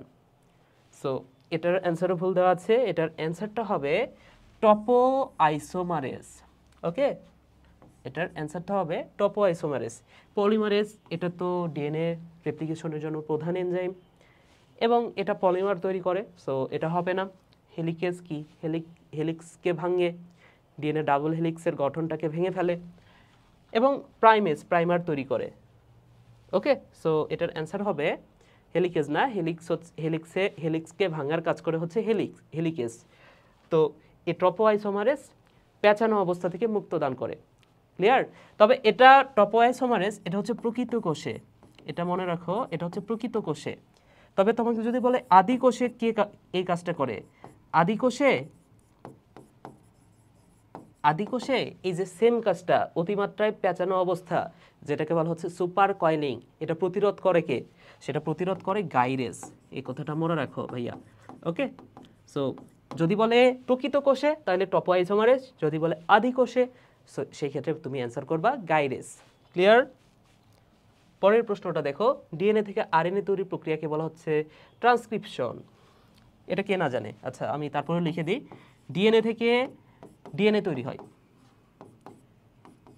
এই ডিএনএ থেকে আবার এমআরএনএ তৈরি হয়, এবং এমআরএনএ থেকে শেষে গিয়ে প্রোটিন তৈরি হয়, প্রোটিন। সো এই ডিএনএ থেকে ডিএনএ তৈরির প্রসেসটাকে বলা হচ্ছে রেপ্লিকেশন। এটা হচ্ছে রেপ্লিকেশন। এটাকে বলা হচ্ছে ট্রান্সক্রিপশন এবং এটা হচ্ছে ট্রান্সলেশন। ক্লিয়ার ভাইয়া? ওকে ওকে, নিচের কোনটা স্টার্ট কোডন? এবার নিশ্চয়ই পারবা, অগ। ওকে, নিচের কোনটি জিনের সমাপ্তি? ওই যে আচ্ছা, সমাপ্তি কোডন 9 বলছে, আগেই অ্যান্সার করা যাবে না, আগে পুরো প্রশ্নটা পড়ে দেখতে হবে, বুঝছো? সো বলছে কোনটা স্টপ কোডন 9 বা সমাপ্তি কোডন 9। সো এই যে ওয়াগ, উগা, ওয়া, এই তিনটা হচ্ছে স্টপ কোডন। তাহলে স্টপ কোডন 9 কোনটা? স্টপ কোডন 9 হচ্ছে ইউজিজি। ওকে, সো পরের প্রশ্নটা দেখো, পরের প্রশ্ন না, পরের অধ্যায়টা হচ্ছে কোষ বিভাজন। সো কোষ বিভাজনের প্রথম যে প্রশ্নটা, অ্যান্সারটা হচ্ছে ইন্টারফেস। কারণ ইন্টারফেস দশার যে নিউক্লিয়াস সেটাকে বলা হয় বিপাকীয় নিউক্লিয়াস। ওকে, তো অ্যান্সারটা হচ্ছে সি। পরের প্রশ্নটা দেখো, কোষচক্র বন্ধ করার অভ্যন্তরীণ উদ্দীপনা প্রদান করে নিচের কোনটা? তো এই যে P53, এটা হচ্ছে একটা জিন। P53 এই নামটা একটু মনে রাখো। এবং P53 এটাকে একটা বিশেষ নামে ডাকা হয়, এটাকে বলা হয় গার্ডিয়ান অফ দ্য সেল। এই কথাটা মনে রাখো। এটা বইয়ে সম্ভবত এই ইনফরমেশনটা নাই, তবে জাস্ট এমনিতেই মনে রাখো, মনে না রাখলেও কোনো সমস্যা নেই। P53 এটাকে বলা হয় guardian of the cell. So এই P53 এই জিনটা যদি ডিফেক্টিভ হয়ে যায়, এই P53 এই জিনটা যদি ডিফেক্টিভ হয়ে যায় বা নষ্ট হয়ে যায়, ডিফেক্টিভ হলে আমাদের দেহে যে ঘটনাটা ঘটবে সেটাকে বলা হচ্ছে ক্যান্সার বা টিউমার। সো এটার যদি ডিফেক্টিভ হয়ে যায় তাহলে সেই ক্ষেত্রে টিউমার বা ক্যান্সার ঘটে, এই কথাটা মনে রাখো। ক্লিয়ার ভাইয়া? টিউমার বা ক্যান্সার হয় কেন? এই P53 এই জিনটা যদি ডিফেক্টিভ হয়ে যায় সেই ক্ষেত্রে টিউমার এবং ক্যান্সার হবে। সো কেন? আচ্ছা, ক্যান্সার মানে কি তোমরা জানো? ক্যান্সার মানে হচ্ছে অতিরিক্ত মাইটোসিস বিভাজন। আমার এখানে ধরে নাও যে কয়টা মাইটোসিস বিভাজন প্রয়োজন, ধরে নাও হাতের এই জায়গাটাতে আমার মাইটোসিস বিভাজন প্রয়োজন হচ্ছে 1000টা, কিন্তু এইখানে হয়ে গেছে 10,000টা। তাহলে কি এটাই আমার ক্যান্সারের রূপ দিবে বা টিউমার হয়ে যাবে, ফুলে যাবে জায়গাটা, তাই না? সো এই P53 এই বিষয়টাকে নিয়ন্ত্রণ করে বা মাইটোসিসকে অতিরিক্ত মাইটোসিস হতে দেয় না, মাইটোসিসকে একটু দমায় রাখে। সো যদি P53 এটা যদি নষ্ট হয়ে যায় তাহলে কি মাইটোসিস অনিয়ন্ত্রিত হয়ে যাবে, যার কারণে টিউমার এবং ক্যান্সার হবে। তাহলে এই যে কোষচক্র বন্ধ করার এটার নির্দেশটা কে দেয়? এটার নির্দেশটা দিচ্ছে P53। ক্লিয়ার ভাইয়া? তাহলে অ্যান্সারটা হচ্ছে P53। এখন কথা হচ্ছে, তোমাকে যদি বলে যে কোষচক্র এটা তো বন্ধ করার বলছে, যদি বলে যে কোষচক্র স্টার্ট করার বা শুরু করার যে উদ্দীপনা সেটা কে দেয়? তো এখানে দুই ধরনের উদ্দীপনা, তাহলে শুরু করার উদ্দীপনা কে দেয় যদি প্রশ্ন করতো ভাইয়া? সো এখানে দুই ধরনের অ্যান্সার হতো উদ্দীপনা। সো শুরু করার উদ্দীপনা দিত, একটা হচ্ছে অভ্যন্তরীণ উদ্দীপনা, কে দেয়, আরেকটা উদ্দীপনা হচ্ছে বাহ্যিক উদ্দীপনা। এই বাহ্যিক উদ্দীপনাটা কে দেয়? দুই ধরনের এখানে অ্যান্সার করতে হবে। সো অভ্যন্তরীণ উদ্দীপনা এটা দেয় সাইক্লিন সিডিকে যৌগ, এটা হচ্ছে অভ্যন্তরীণ। আর বাইরে থেকে যে কোনো পুরুষ মানুষকে বাইরে থেকে উদ্দীপনা কে দেয়? তার জিএফ বা গার্লফ্রেন্ড। অর্থাৎ এই কোষকেও বাইরে থেকে যে উদ্দীপনাটা সেটা দেবে জিএফ বা গ্রোথ ফ্যাক্টর। ক্লিয়ার ভাইয়া? ওকে, সো এটার অ্যান্সার তো P53, আগেই জানছি। পরের প্রশ্নটাতে যাই আমরা। কোনটি কোষ বিভাজনের প্রকার নয়? সো আমরা জানি মিওসিস, মাইটোসিস, অ্যামাইটোসিস, এগুলো হচ্ছে কোষ বিভাজনের প্রকার। নয় কোনটা? C, cleavage. পরের প্রশ্নটা দেখো, কত সংখ্যক মাইটোসিস বিভাজনে 128টি অপত্য কোষ তৈরি হয়? সো কতটা, এটা ধরে নাও এটা একটা কোষ, এটা ভাগ হলে কয়টা কোষ তৈরি হবে? 2টা। এইটা যদি আবারও ভাগ হয় 4টা হবে, তাই না? এভাবে 8টা হবে, 16টা হবে, 32টা হবে। তো বলছে যে কয়টা বিভাজনে এরকম 128টা হবে। এটার জাস্ট সূত্রটা ডাইরেক্ট বলে দিই। তোমাকে যদি বলে যে কয়টা কোষ তৈরি হবে, এটা সূত্রটা হচ্ছে 2n। তো 2 এইখানে অপশনগুলোর মধ্যে 7 যেটা, সেটা যদি তুমি বসাও 2 এটা 2 মানে কিন্তু 128টা হয়, বুঝছো? সো অ্যান্সারটা হচ্ছে 2 অর্থাৎ 7। তো এমনিতেই কিন্তু এটা দেখলেই বোঝা যায়। অপশনগুলো, অন্যান্য অপশনগুলো দেখো, তোমাকে কিন্তু আর ক্যালকুলেটর ইউজ করতে দিবে না। সো অন্যান্য অপশনগুলো দেখো, এখানে বলছে 42টা, 21টা। সো এই 2 এর উপরে এই 21, 42 এগুলো বসাইলে কত বড় মান হবে চিন্তা করে দেখো। তাহলে সবচেয়ে ছোট যে মানটা 7, সেটাই হচ্ছে অ্যান্সার, বুঝছো? পরের প্রশ্নটা দেখো ভাইয়া, কি বলছে? ক্রোমোজোমীয় নৃত্য দেখা যায় কোন দশায়? তো আমরা পুরা যে মাইটোসিস কোষ বিভাজন, সেটার একটা সামারি করে ফেলি। ওকে, তাইলে এই প্রশ্নটার অ্যান্সার খুব সহজে করতে পারবা। তাহলে আসো আমরা একটা নতুন স্লাইডে যাই এবং এই মাইটোসিসের ধাপগুলো কি কি? এটা হচ্ছে প্রোফেজ,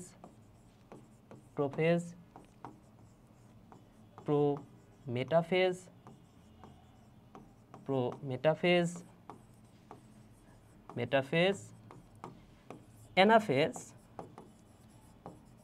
অ্যানাফেজ অ্যান্ড টেলোফেজ।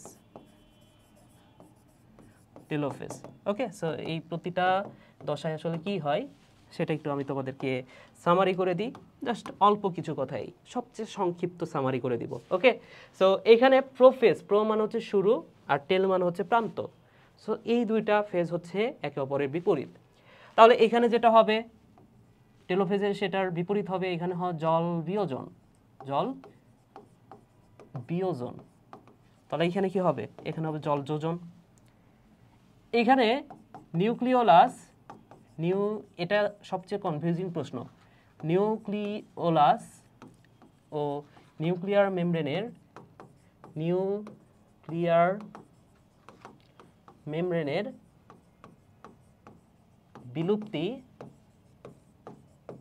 বিলুপ্তি শুরু হয়। ঠিক আছে, তাহলে এখানে বিলুপ্ত হয়ে যাচ্ছে, এখানে কি হবে? এখানে পুনরাবির্ভাব হবে, বুঝতে পারছো? এখানে বিলুপ্ত হচ্ছে আর এখানে পুনরাবির্ভাব হবে। সো এটা লিখে না দিই টেলোফেজে, তাহলে টেলোফেজ আমাদের শেষ। টেলোফেজে জল যোজন হবে, নিউক্লিওলাস এবং নিউক্লিয়ার মেমব্রেনের পুনরাবির্ভাব ঘটবে। ক্লিয়ার? ওকে, এরপর আসো প্রোমেটাফেজ সম্পর্কে দুইটা কথা মনে রাখো। একটা হচ্ছে এইখানে একটা যন্ত্র তৈরি হয়, যন্ত্রের নাম হচ্ছে স্পিন্ডল যন্ত্র, এবং স্পিন্ডল যন্ত্রে এই ক্রোমোজোমগুলো ড্যান্স করে, বুঝছো? দুইটা কথা। একটা হচ্ছে এখানে যে যন্ত্রটা তৈরি হচ্ছে, যন্ত্রটার নাম হচ্ছে স্পিন্ডল যন্ত্র, এবং স্পিন্ডল যন্ত্রে যে ড্যান্সটা দেখা যায় সেটাকে বলা হচ্ছে ক্রোমোজোমীয় নৃত্য। ক্লিয়ার ভাইয়া? ওকে, এরপরে দেখো মেটাফেজ না পড়ে তোমরা পড়তে পারো মোটাফেজ। মেটা কথাটার অর্থ হচ্ছে মাঝে, এই কথাটাও মনে রাখো। মেটা কথাটার অর্থ হচ্ছে মাঝের দশা। সো মেটাফেজ না পড়ে পড়বা মোটাফেজ, অর্থাৎ এইখানে ক্রোমোজোমগুলো সবচেয়ে মোটা হয়। যত জোর দিয়ে কথা আছে সব মেটাফেজ, জোর দিয়ে কোনো কথা বললেই মেটাফেজ। সো এখানে সবচেয়ে মোটা এবং খাটো হয়, এটাও মনে রাখো। মোটা এবং খাটো হয়। মতে মেটাফেজ, মতে মেটাকাইনেসিস দেখা যায়, এরপরে এখানে জোর দিয়ে আরেকটা কথা মনে রাখো, সম্পূর্ণ বিভক্ত হয়। কে সম্পূর্ণ বিভক্ত হয়? সেন্ট্রোমিয়ার, বুঝছো? তাহলে তোমাকে প্রশ্ন করতে পারে, এটা নিয়ে অনেক কনফিউশন সৃষ্টি হয় যে সেন্ট্রোমিয়ার কোন ধাপে বিভক্ত হয়, অ্যানাফেজ নাকি মেটাফেজ? তো সম্পূর্ণ বিভক্ত যদি বলে সেটা হচ্ছে মেটাফেজে। তাহলে এটা কি সম্পূর্ণ বিভক্ত হয়? সেন্ট্রোমিয়ার। ওকে, আচ্ছা, এবং লাস্ট ওয়ান অ্যানাফেজে আসলে কি হয়? অ্যানাফেজে দুইটা ঘটনা মনে রাখো। একটা হচ্ছে অ্যানাফেজ মানে তো গতি পর্যায়, অর্থাৎ এখানে মেরুমুখী গতি দেখা যায়, এখানে মেরুমুখী চলন দেখা যায়, এবং আরেকটা কথা, সেটা হচ্ছে VLJI, ভুলে যাই মিস্টার SAT। সো ভুলে যাই মিস্টার স্যাট মানে কি, এটা আশা করি তোমাদের এখন আর বুঝাইতে হবে না এক্সট্রা করে। তো অ্যানাফেজে মেরুমুখী চলন দেখা যায়, ভুলে যাই মিস্টার স্যাট, এই কথাটাই মনে রাখো। এবং সবচেয়ে বেশি যে প্রশ্নটা আসে এবং তোমরা সবচেয়ে বেশি কনফিউজড হও এইখান থেকে, সেই প্রশ্নটার অ্যান্সারটা আমি এখন বলে দিই। সেটা হচ্ছে, তোমাকে যদি বলে যে নিউক্লিওলাস এবং নিউক্লিয়ার মেমব্রেনের বিলুপ্তি শুরু হয় কোথায়, তোমাকে যদি বলে যে শুরু হয় কোথায়, অ্যান্সার হচ্ছে প্রোফেজ। যদি বলে নিউক্লিওলাস আর নিউক্লিয়ার মেমব্রেনের বিলুপ্তি ঘটতে থাকে অথবা ঘটে, অ্যান্সারটা কি হবে ভাইয়া? অ্যান্সারটা হবে প্রোমেটাফেজ। বুঝছো, ঘটতে থাকে বা ঘটে। আর যদি তোমাকে একটু জোর দিয়ে বলে সম্পূর্ণ বিলুপ্তি, এখানে একটু জোর হবে, সম্পূর্ণ বিলুপ্তি ঘটে কোথায়, সম্পূর্ণ বিলুপ্তি কোন ধাপে ঘটে, সেটা হচ্ছে মেটাফেজ। তাহলে নিউক্লিওলাস আর নিউক্লিয়ার মেমব্রেনে সম্পূর্ণ কথাটা থাকলে সম্পূর্ণ মানেই মেটাফেজ। এই যে দেখো, সম্পূর্ণ বিভক্ত হয়, সম্পূর্ণ বিলুপ্তি হয়, সবচেয়ে বেশি মোটা এবং খাটো হয়, এই কথাগুলো হচ্ছে মেটাফেজে। ক্লিয়ার ভাইয়া? ওকে, সো প্রশ্নটা কি ছিল? ক্রোমোজোমীয় নৃত্য। তাহলে প্রোমেটাফেজে কি হয়? স্পিন্ডল যন্ত্র তৈরি হয়, স্পিন্ডল যন্ত্রে ক্রোমোজোমগুলো ড্যান্স করে, ক্রোমোজোমের নৃত্য দেখা যায়। তাহলে এটা হচ্ছে প্রোমেটাফেজ। পরের প্রশ্নটা দেখো, ইন্টারকাইনেসিসের সময় প্রোটিন তৈরি হয়, আরএনএ তৈরি হয়, কিন্তু ডিএনএ তৈরি হয় না। বুঝতে পারছো? সো এই ডিএনএ অ্যান্সার, ডিএনএ তৈরি হয় না। দুইটি হ্যাপ্লয়েড গ্যামেটের মিলনকে কি বলা হয়? সো দুইটা যদি হ্যাপ্লয়েড কোষ মিলিত হয়, এন এবং এন, দুইটা কোষ যদি মিলিত হয়, তাহলে কি তৈরি হবে ভাইয়া? তৈরি হবে 2N, এবং 2N-কে বলা হচ্ছে জাইগোট। এই 2N, এটাকে কি বলা হয়? এটাকে বলা হয় জাইগোট। সো একটা স্টুডেন্টের মাথায় যদি সিম্পল বায়োলজি সম্পর্কে ধারণা থাকে যে এটাকে বলা হয় জাইগোট, তাহলে কিন্তু সেই প্রশ্নের অ্যান্সার পারবে। সো দুইটা স্পোর গ্যামেট যদি মিলিত হয়, তাহলে সেটাকে আমরা কি বলতে পারি? জাইগোস্পোর।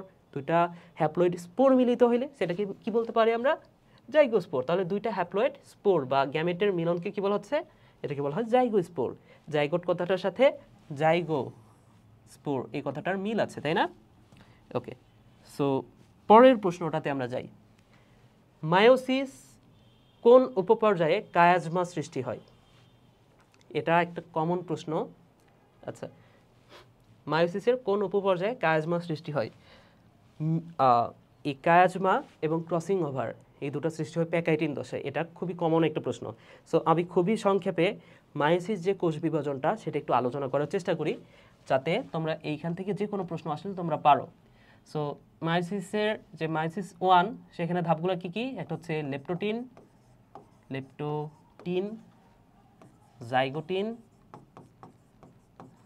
Zygotene, pachytene.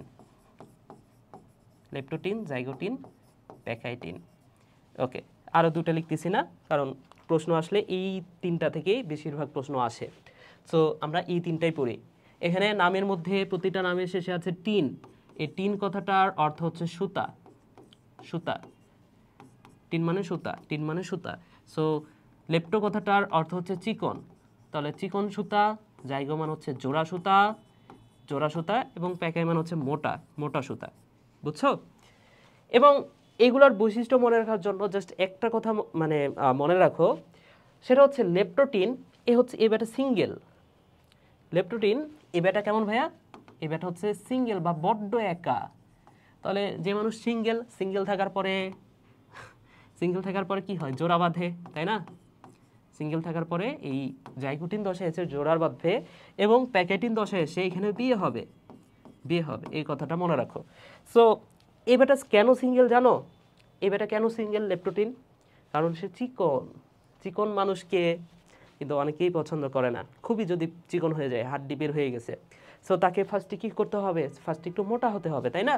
তো ক্রোমোজোমের এখানে টিন মানে সুতা, আর সুতা মানে ক্রোমোজোম। সো ক্রোমোজোমের মোটা হওয়ার পদ্ধতি হচ্ছে জল বিয়োজন। তো এই বেটা ফার্স্টে জল বিয়োজন। ওকে, সো যখনই জল বিয়োজন করে, একটু মোটা হয়েছে, সাথে সাথে তার মনে রং লাগে। সো রঞ্জক ধারণ ক্ষমতা প্রাপ্ত হয়, রঞ্জক ধারণ ক্ষমতা প্রাপ্ত হয়, ধারণ ক্ষমতা প্রাপ্ত হয়। সো যেহেতু মনে রং লাগছে, আশেপাশের মানুষজন তাকে দৃষ্টি দিবে তার দিকে, তাই না? আশেপাশের যারা মুরব্বী মানুষ আছে তারা কি করবে, তারা বলবে না যে ছেলেটা তো রং লাগছে, বা দৃষ্টি দিবে তার দিকে। অর্থাৎ এইবার যেহেতু মনে রং লাগছে, এটা অনুবীক্ষণ যন্ত্রের দৃষ্টিগোচর হবে, অনুবীক্ষণ যন্ত্রে দৃষ্টিগোচর হয়, দৃষ্টিগোচর হয়। আচ্ছা, এই বয়সে কিন্তু একটু ব্রণ ওঠে, তাই না? মুখে ব্রণ ওঠে না? সো ক্রোমোজোমের যে ব্রণ সেটাকে বলা হয় ক্রোমোমিয়ার, ক্রোমোমিয়ার দেখা যায় এই ধাপে। ক্লিয়ার? আরও কিছু ধাপ আছে, সেটা এই পাশে লিখে দিই। সেটা হচ্ছে, আচ্ছা, ক্রোমোমিয়ার মানে হচ্ছে ক্রোমোজোমের অংশ। হ্যাঁ, ক্রোমোজোমের গায়ে এরকম যদি দানার মতো অংশ দেখা যায়, এরকম দানার মতো অংশ দেখা গেলে সেটা হচ্ছে ক্রোমোমিয়ার। ওকে, এরপরের যে বিষয়টা, লেপটোটিন ধাপে কি হয় ভাইয়া? সে যেহেতু মনে রং লাগছে, তার একটা কাউকে দেখে পছন্দ হয়েছে, তো তাকে প্রপোজ করতে হবে। কি দ্বারা প্রপোজ করে একটা মানুষ? একটা ফুল দ্বারা করতে পারে, বা আইসক্রিম দ্বারা করতে পারে। সো এই লেপটোটিন দশায় এই ক্রোমোজোমটাও চিন্তা করে যে আমি ফুল বা আইসক্রিম দিয়ে প্রপোজ করব। সো এখানে সে ফার্স্টে চিন্তা করে যে পোলার আইসক্রিম দিয়ে প্রপোজ করব, অর্থাৎ পোলারাইজড বিন্যাস। এখানে পোলারাইজড বিন্যাস দেখা যায়, বিন্যাস দেখা যায়। এই পোলারাইজড বিন্যাস মানে হচ্ছে ফুলের তোড়া, ফুলের তোড়ার মতো অবস্থা, তোড়ার মতো। তাহলে দেখো এই যে ফুলের তোড়া বা পোলার আইসক্রিম দিয়ে প্রপোজ করা, দুই বিষয়টাই চলে আসে।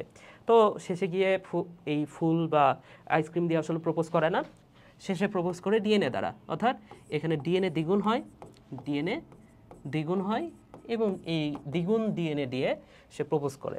তো যেহেতু প্রপোজ করেই ফেলছে, এবার তো জোড়া বাঁধবেই অবশ্যই, যেহেতু ডিএনএ দিয়ে প্রপোজ করছে, তাই না? সো জাইগোটিন ধাপে এবার জোড়া বাঁধবে। তাহলে জোড়া বাঁধার যে প্রক্রিয়াটাকে কি বলবে, কি বলা হয় ভাইয়া? এটাকে বলা হয় সিনাপসিস। তাহলে জোড়া বাঁধার প্রক্রিয়াকে কি বলা হয়? সিনাপসিস। তাহলে জাইগোটিন দশায় সিনাপসিস ঘটে, সিনাপসিস ঘটে। তাহলে সিনাপসিস মানে কি? সিস মানে প্রক্রিয়া, এই জোড়া বাঁধার যে প্রক্রিয়া সেটা হচ্ছে সিনাপসিস। এবং এই জোড়া বাঁধলে তাহলে কি হয়ে যাবে? দুইটা একত্রে জোড়া বাঁধলো, বাই কথাটার অর্থ হচ্ছে দুই। তাহলে এইখানে যেটা তৈরি হবে সেটা হচ্ছে বাইভ্যালেন্ট। এখানে যেটা তৈরি হলো সেটাকে বলা হয় বাইভ্যালেন্ট। ক্লিয়ার ভাইয়া? আচ্ছা, আর প্যাকাটিন দশায় কি দেখা যায়? প্যাকাটিন দশায় কয়েকটা কথা একবারে মনে রাখো। প্যাকাটিন দশায় দেখা যায় যে জিনিসটা, সেটাকে বলা হচ্ছে টেট্রাড, টেট্রাড। এরপরে এক্স আকৃতির কায়াজমা, এক্স আকৃতির কায়াজমা, কায়াজমা, এবং crossing over, crossing over. Clear ভাইয়া? সো এই ক্রসিং ওভারের মাধ্যমেই কিন্তু ক্রোমোজোমে জিনের আদান প্রদান হয়। তার মানে কি? এটা হচ্ছে বিয়ে, এই বিষয়টাকে বলা হচ্ছে বিয়ে। বুঝতে পারছো? সো প্রশ্নটা কি ছিল ভাইয়া? প্রশ্নটা ছিল মিওসিসের কোন উপপর্যায়ে কায়াজমা সৃষ্টি হয়? তো এক্স আকৃতির কায়াজমা তৈরি হয় প্যাকাইটিন দশায়। ক্লিয়ার? ওকে, ক্রসিং ওভার সম্পর্কে প্রথম ধারণা দেন কে? ক্রসিং ওভার সম্পর্কে প্রথম ধারণা দেন মর্গান। এবং সালটাও মনে রাখো, 1909 সাল, 1909 সাল। এবং কোন গাছে জানো? ভুট্টা গাছে, ভুট্টা গাছে। পরের প্রশ্নটা দেখো, ইরি উন্নত জাতের ফসল উদ্ভিদ কেন? কারণ ক্রসিং ওভারের মাধ্যমে জিনের আদান প্রদান হয় এবং উদ্ভিদগুলো উন্নত হয়, প্রাণীগুলো উন্নত হয়। সো এটার অ্যান্সারটা হচ্ছে ক্রসিং ওভার। ওকে, পরের প্রশ্নটা দেখো, কোষ বিভাজনের কোন পর্যায়ে ক্রসিং ওভার হয়? আমরা অনেকক্ষণ ধরে এই টপিকটা পড়ছি, প্যাকেটিন দশায়। পরের প্রশ্নটা কি বলছে ভাইয়া? ক্রসিং ওভার ঘটে কোন দশায়? দেখো, এক প্রশ্ন কতবার আসছে, এই প্রশ্নটা একদম জাতীয় প্রশ্ন। ক্রসিং ওভার কোথায় ঘটে বুঝছো? অথবা কায়াজমা কোথায় দেখা যায়? এটা হচ্ছে প্যাকাইটিন। থমাস মর্গান 1909 সালে কোন উদ্ভিদের ক্ষেত্রে ক্রসিং ওভার সম্পর্কে ধারণা দেন? একটু আগেই আমরা পড়ছি ভুট্টা। পরের প্রশ্নটা দেখো ভাইয়া, পরের প্রশ্ন না, পরের অধ্যায়ে আমরা চলে যাই। অনেক ভয়ঙ্কর একটা অধ্যায়, তাই না? এই অধ্যায়টা দেখলে তোমাদের বাংলা সিনেমার মারুফ ভাইয়ের কথা মনে পড়ে। তোমরা মারুফ ভাইকে নিশ্চয়ই চেনো। বাংলা সিনেমার মারুফ ভাইয়ের কথা আর মনে পড়বে না আশা করি। আজকের ক্লাসটাতে আমরা কিছু ট্রিক্সের মাধ্যমে, কিছু ছন্দের মাধ্যমে যেই এমসিকিউগুলো আসে এই অধ্যায় থেকে সেটা আমরা পড়ব। ওকে, সো দেখো প্রথম এমসিকিউটা, হেপাটাইটিস বি আক্রান্ত রোগীর রক্তে কোনটির পরিমাণ জানতে হয়? তো এটা জানা যায় এটা পরীক্ষার মাধ্যমে। পরীক্ষাটার নাম হচ্ছে হেপাটাইটিস বি সারফেস অ্যান্টিজেন। পরীক্ষাটার নাম হচ্ছে হেপাটাইটিস বি সারফেস অ্যান্টিজেন, বা সংক্ষেপে হেপাটাইটিস বি এস এজি। বুঝছো ভাইয়া? ওকে, এই পরীক্ষার মাধ্যমে কোন জীবে উৎসেচক নেই? সো উৎসেচক মানে কি সেটা ফার্স্টে জানতে হবে। উৎসেচক মানে হচ্ছে এনজাইম।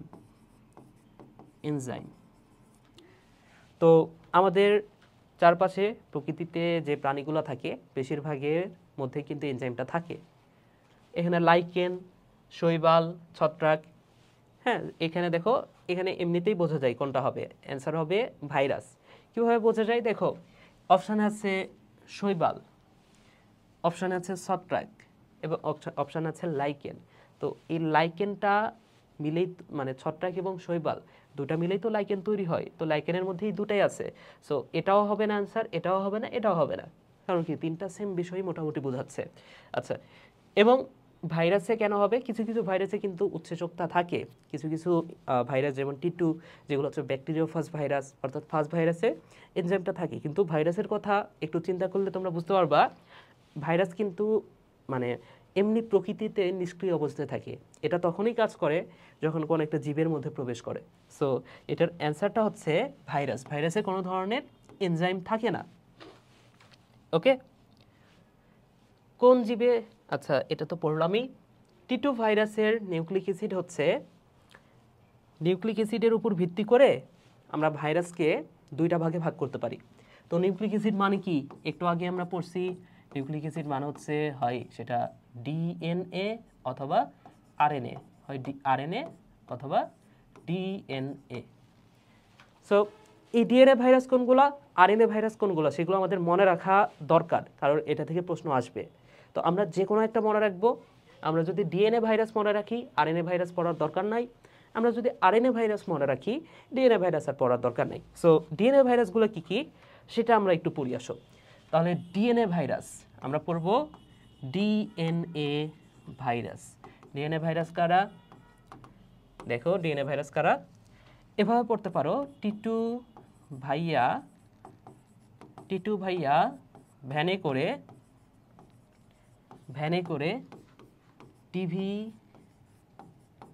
অ্যান্টেনা, হেয়ার হারপিক ও ফুলকপি নিয়ে এলো।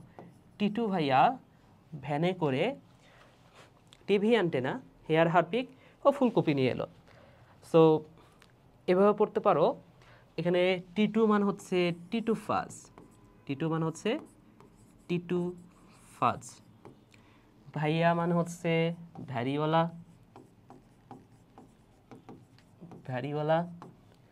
ভ্যানে মানে হচ্ছে ভ্যাকসিনিয়া,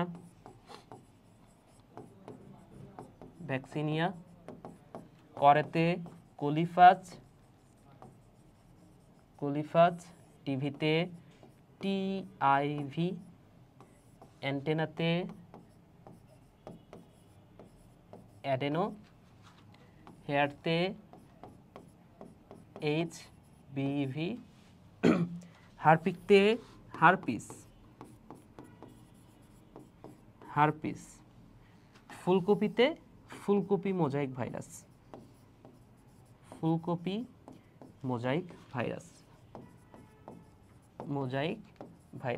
সো এই ভাইরাসগুলো হচ্ছে ডিএনএ ভাইরাস। তাহলে আরএনএ ভাইরাস কোনগুলো? এগুলো বাদে যা থাকবে সবই আরএনএ ভাইরাস। তাহলে প্রশ্নটা কি ছিল ভাইয়া? টি2 ভাইরাস, এটা কি নিউক্লিক অ্যাসিডটা হচ্ছে ডিএনএ। এই যে টি2 ভাইয়া কি ভাইরাস? অবশ্যই ডিএনএ ভাইরাস। তাই না? সো অ্যান্সারটা হচ্ছে ডিএনএ। পরের প্রশ্নটা দেখো, টিএমভি ভাইরাস, আমরা ডিএনএ ভাইরাসগুলো পড়ছি, তাহলে ডিএনএ ভাইরাস বাদে যে ভাইরাসগুলো আছে সবগুলো হচ্ছে আরএনএ ভাইরাস। তাহলে দেখো তো এই ভাইরাসগুলোর মধ্যে টিএমভি এই নামটা কোথাও আছে? এখানে টিআইভি আছে, তাই না? দেখো প্রশ্নে কি আছে, এটা হচ্ছে টিআইভি, কিন্তু টিএমভি কিন্তু নাই। সো অ্যান্সারটা হচ্ছে, এটার অ্যান্সারটা হবে আরএনএ, এবং আরএনএ কিন্তু একসূত্রক হয়। সো অ্যান্সারটা হচ্ছে আরএনএ। তো অ্যান্সারটা এখানে ভুল দেওয়া আছে, দ্বিসূত্রক ডিএনএ দেওয়া আছে, কিন্তু ডিএনএ ভাইরাস টিএমভি না, টিআইভি হচ্ছে ডিএনএ ভাইরাস, একসূত্রক আরএনএ, এটা হচ্ছে টিএমভি। কোন ভাইরাসের আরএনএ দ্বিসূত্রক? দেখো প্রশ্নটা কিন্তু একটু ট্রিকি। আরএনএ নরমালি কি হয়? আরএনএ কিন্তু একসূত্রক হয়, এটা কিন্তু একসূত্রক হওয়ার কথা, কিন্তু একটা ভাইরাস আছে, একটা না অ্যাকচুয়ালি দুইটা ভাইরাস আছে যাদের আরএনএ, বংশগত উপাদান আরএনএ, তবে সেটা দ্বিসূত্রক। ওকে, সো আমি একটু সেটা বলেই দিই তোমাদের, তাহলে একটু খেয়াল করে দেখো। দুই ধরনের ভাইরাস, একটা হচ্ছে ডিএনএ ভাইরাস, এবং আরেকটা হচ্ছে আরএনএ ভাইরাস। সো একটা হচ্ছে ডিএনএ ভাইরাস এবং একটা হচ্ছে আরএনএ ভাইরাস। এই ডিএনএ ভাইরাস এবং আরএনএ ভাইরাস আমরা তো জানি যে ডিএনএ নরমালি দ্বিসূত্রক হয়, কিন্তু কিছু ভাইরাস আছে যাদের এই ডিএনএটা একসূত্রক। ডিএনএ কেমন ভাইয়া? ডিএনএটা হচ্ছে একসূত্রক। আবার আমরা জানি যে আরএনএ এটা কিন্তু নরমালি একসূত্রক হয়, কিন্তু কিছু ভাইরাস আছে যাদের আরএনএ এটা হয় দ্বিসূত্রক। সো এগুলো হচ্ছে ব্যতিক্রম। তাহলে ব্যতিক্রমগুলো কি কি? ব্যতিক্রম। সো আরএনএ দ্বিসূত্রক এই ভাইরাসগুলোর একটা হচ্ছে রিও ভাইরাস, একটা হচ্ছে, আমি একটু কালারটা চেঞ্জ করে ফেলি, একটা ভাইরাস হচ্ছে রিও ভাইরাস, এবং আরো একটা ভাইরাস হচ্ছে ধানের বামন রোগের ভাইরাস,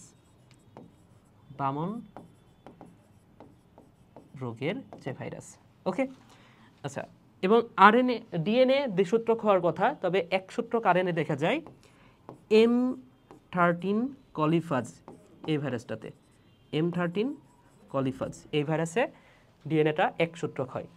ওকে, তাহলে অ্যান্সারটা কি হবে ভাইয়া? অ্যান্সারটা হবে রিও ভাইরাস। ওকে, অ্যান্সারটা হচ্ছে রিও ভাইরাস। পরের প্রশ্নটা দেখো, কোনটি ভাইরাসজনিত রোগ? সো এখানে তিনটা ব্যাকটেরিয়াজনিত রোগের নাম দেওয়া আছে এবং একটা দেওয়া আছে ভাইরাসজনিত রোগ। তাহলে আমরা যদি ব্যাকটেরিয়াজনিত রোগ বা ভাইরাসজনিত রোগ যে কোনো একটা পড়ি তাহলে কিন্তু আমাদের হয়ে যাবে। তো ভাইরাসজনিত রোগগুলো তো আমরা অনেকগুলো পড়ছি, আসলে ব্যাকটেরিয়াজনিত রোগগুলো কী কী সেটাও আমি একটু দেখানোর চেষ্টা করি। দেখো, তো তোমরা নিশ্চয়ই ডিপজল কাকুকে চেনো এবং সেফুদা টাকুকে চেনো, তাই না? দুইজন বাংলাদেশে খুবই বিখ্যাত। সো সেদিন নিউ মার্কেটে গিয়ে এই ডিপজল কাকু আর সেফুদা টাকুর সাথে দেখা। সো এইভাবে পড়ো ভাইয়া, নিউ মার্কেটে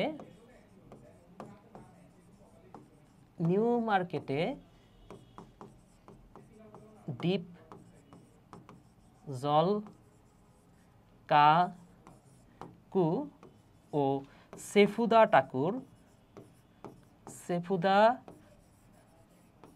টাকুর হুদাই আগমন। নিউ মার্কেটে ডিপজল কাকু এবং আরেকজন হচ্ছে সেফুদা টাকু, এদের দুজনের হুদাই আগমন। সো ডিপতে মনে রাখো ডিপথেরিয়া,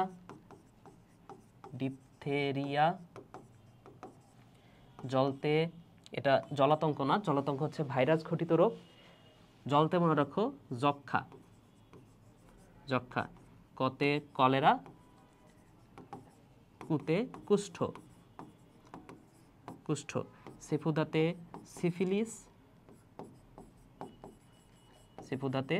সিফিলিস, টতে হচ্ছে টাইফয়েড এবং টিটেনাস। হুদাইতে হুপিং কাশি, আতে আমাশয়, আমাশয়, গতে গনোরিয়া এবং মন্তে মেনিনজাইটিস।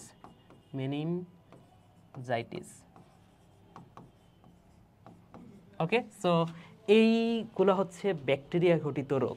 এইগুলো হচ্ছে ব্যাকটেরিয়া ঘটিত রোগ। ওকে, এগুলো ব্যাকটেরিয়া দ্বারা হয়, ব্যাকটেরিয়া ঘটিত রোগ। সো প্রশ্নটা কি বলছে ভাইয়া? বলছে যে ব্যাকটেরিয়া কোনটা ভাইরাস ঘটিত রোগ? তাহলে অপশানে টিটেনাস, এটা হচ্ছে ব্যাকটেরিয়া ঘটিত, কলেরা ব্যাকটেরিয়া ঘটিত, ডিপথেরিয়া ব্যাকটেরিয়া ঘটিত, পোলিও হচ্ছে ভাইরাস ঘটিত রোগ। ওকে, পেঁপের রিং স্পট রোগের জন্য দায়ী কোনটা? নামের মধ্যেই আছে papaya ring spot virus. Papaya মানে পেঁপে, ring spot virus. Clear? PRSV. Papilloma ভাইরাসের কারণে কোন রোগটি হয়? সো পাপিলোমা ভাইরাসের কারণে যে রোগটা হয় সেটা হচ্ছে জরায়ুর ক্যান্সার। তো এই ভাইরাস ঘটিত কিছু রোগ আছে, সেই রোগের নামগুলো আমি বলে দিই একসাথে।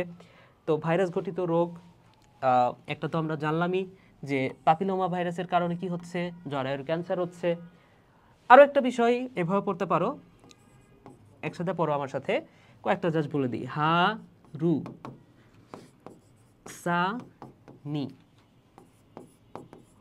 জলা রে, আমার সাথে পড়ো। হারুসানি জলারে। তো এই হারু মানে কি? হাতে হচ্ছে হাম, রুতে রুবিওলা, সাথে সার্স, নিতে নিপা, জলাতে জলাতঙ্ক, রেতে রেবিস। সো এই পাশে আমি লিখছি রোগের নাম, এই পাশে লিখছি ভাইরাসের নাম। সো এই পাশে কি? এই পাশে হচ্ছে কোন ভাইরাস দ্বারা আসলে কোন রোগটা হচ্ছে, আর এই পাশে রোগটা আসলে কি সেটা। বুঝছো? এরপরে আরও কিছু রোগের নাম আমি বলতে পারি। আরও একটা নতুন পেজ নিয়ে নিই, সেটা হচ্ছে আমরা বসন্ত রোগের কথা শুনছি, তাই না? এটা হচ্ছে গুটি বসন্ত, এরপরে জলবসন্ত এবং আরেকটা হচ্ছে গো বসন্ত। তাহলে গুটি বসন্ত, জলবসন্ত, গো বসন্ত। এই বসন্ত দিয়ে যত রোগ আছে, যতগুলা ব দ্বারা রোগ আছে, সবগুলা রোগের ভাইরাসের নাম শুরু হয় ভ দ্বারা। সবগুলা রোগের ভাইরাসের নাম কি দ্বারা শুরু হবে ভাইয়া? সবগুলা রোগের ভাইরাসের নাম দ্বারা শুরু হবে ভ দ্বারা। অর্থাৎ একটা হচ্ছে ভেরিওয়ালা, একটা হচ্ছে ভ্যারিসেলা, আরেকটা হচ্ছে ভ্যাকসিনিয়া। ওকে, সো ব থাকলেই ভ দ্বারা শুরু হবে, একটা হচ্ছে ভেরিওয়ালা, ভ্যারিসেলা, ভ্যাকসিনিয়া। তো তাহলে এই গুটি বসন্ত ভেরিওয়ালা, জলবসন্ত ভ্যারিসেলা এবং গো বসন্ত ভ্যাকসিনিয়া। এখন তোমাদের মধ্যে এটাও প্রশ্ন হতে পারে যে ভাইয়া আমরা এটা মনে রাখলাম যে ব থাকলে ভ হবে, এটা আমরা জানি, কিন্তু আমাদের তো এটাও ভুল হয়ে যেতে পারে যে গুটি বসন্ত এটা কি ভেরিওয়ালা নাকি ভ্যারিসেলা, এটাও ভুল হয়ে যেতে পারে। তো সেই জন্য এভাবে পড়তে পারো, এই যে দেখো যার নামের মধ্যে আছে ভেরি, সেটা আবার গুড। ওকে, এভাবে পড়তে পারো, ভেরি গুড। তাহলে ভেরি থাকলে সেটা হচ্ছে গুটি, গুড।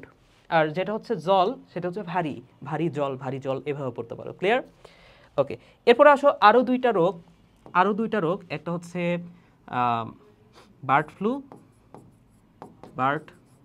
ফ্লু, আর একটা হচ্ছে সোয়াইন ফ্লু।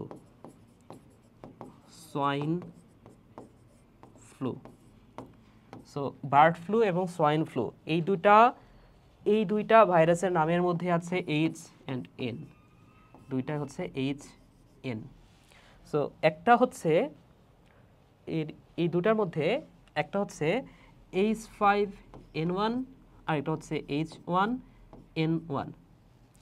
তাহলে দেখো এখানে ফ্লু মানে H আর N থাকবে, একটা হচ্ছে H5N1 আর একটা হচ্ছে H1N1।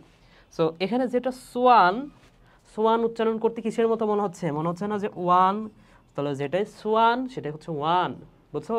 সো H1N1 হচ্ছে সোয়াইন ফ্লু। ওকে, পরের প্রশ্নটা দেখো, ডেঙ্গু জ্বর প্রতিকারে কোনটি ব্যবহার নিষেধ? তো ডেঙ্গু হইলে আসলে কি হয়? দুইটা রোগ, একটা হচ্ছে ডেঙ্গু, দুইটা রোগ, একটা হচ্ছে ডেঙ্গু এবং আরেকটা হচ্ছে ম্যালেরিয়া। একটা হচ্ছে ডেঙ্গু এবং আরেকটা হচ্ছে ম্যালেরিয়া। সো এই দুটার একটু পার্থক্য করে পড়লে বিষয়টা ভালো হয়। ডেঙ্গু হইলে কি হয় ভাইয়া? ডেঙ্গু হইলে যে রক্তের যে কণিকাটা কমে যায় সেটা হচ্ছে অণুচক্রিকা, এটা অণুচক্রিকা কমে, অণুচক্রিকা কমে। আর এইখানে আরবিসি কমে, মানে কি রেড ব্লাড সেল বা লোহিত কণিকা কমে।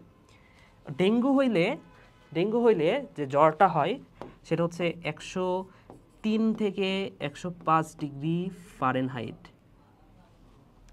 ফারেনহাইট নাকি সেলসিয়াস?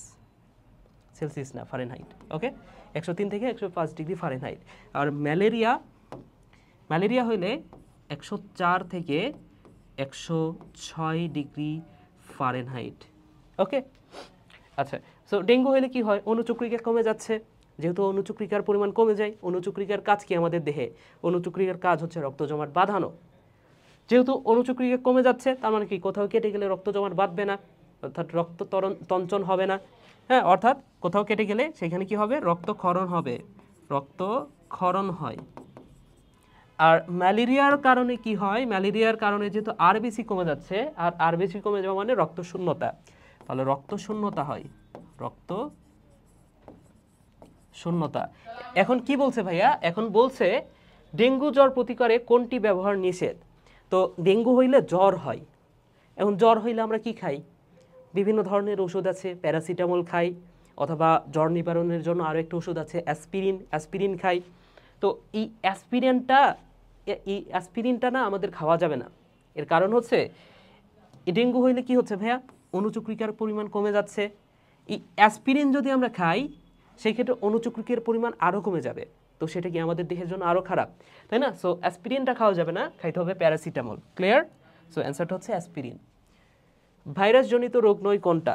তাহলে ব্যাকটেরিয়াজনিত রোগগুলো আমরা পড়ছি, এখন আমরা বুঝতে পারবো যে কোনটা এখানে ভাইরাসজনিত রোগ নয় কোনটা বলছে, তার মানে কি ব্যাকটেরিয়াজনিত রোগ কোনটা? সেটা হচ্ছে টাইফয়েড। ক্লিয়ার? এছাড়া আমরা জলবসন্ত পড়ছি, এটা ভাইরাস ঘটিত রোগ। হাম পড়ছি, ডেঙ্গু পড়ছি, এগুলো হচ্ছে ভাইরাস ঘটিত রোগ। ক্লিয়ার ভাইয়া? পরের প্রশ্নটা দেখো কি বলছে। ও ওকে, শেষ। ঠিক আছে ভাইয়ারা, তোমাদেরকে অসংখ্য ধন্যবাদ, এতক্ষণ ধরে তোমরা ক্লাসটা করছো, সেই জন্য তোমাদেরকে অনেক বড় একটা থ্যাংক ইউ। ওকে, ঠিক আছে। সো আশা করি তোমরা এই ক্লাস থেকে অনেক অনেক বেশি উপকৃত হয়েছো এবং অন্তত এতটুকু বুঝেছো যে এই এমসিকিউ প্রশ্নগুলো আসলে কিভাবে সলভ করা উচিত তোমাদের। তো আমি আশা করব যে তোমরা এই বিষয়টা, এই এমসিকিউগুলো খুবই ভালো করে করছো এবং এটা আসলে গুরুত্ব দিয়ে করতে হবে তোমাদের। কারণ হচ্ছে যে এক্সট্রা ইনফরমেশনগুলো আমি পড়াচ্ছি, তো বিগত বছরের যে কোশ্চেনগুলো সেখান থেকে তো প্রশ্ন হবেই, এবং পাশাপাশি যে এক্সট্রা ইনফরমেশন সেখান থেকেও কিন্তু প্রশ্ন হবে। তো তোমাদের জন্য অনেক অনেক দোয়া, তোমাদের জন্য অনেক অনেক শুভকামনা। তোমরা পরীক্ষার জন্য ভালো মতো প্রিপারেশন নিতে থাকো এবং রাজশাহী ইউনিভার্সিটি এখানে তোমাদের এখন থেকে স্বাগতম জানাচ্ছি। আশা করি তোমরা প্রত্যেকে চান্স পাবা যারা ক্লাসটা করতেছো। ওকে ভাইরা, সবাই সুস্থ থাকো, ভালো থাকো, আমার জন্য দোয়া করো। টাটা।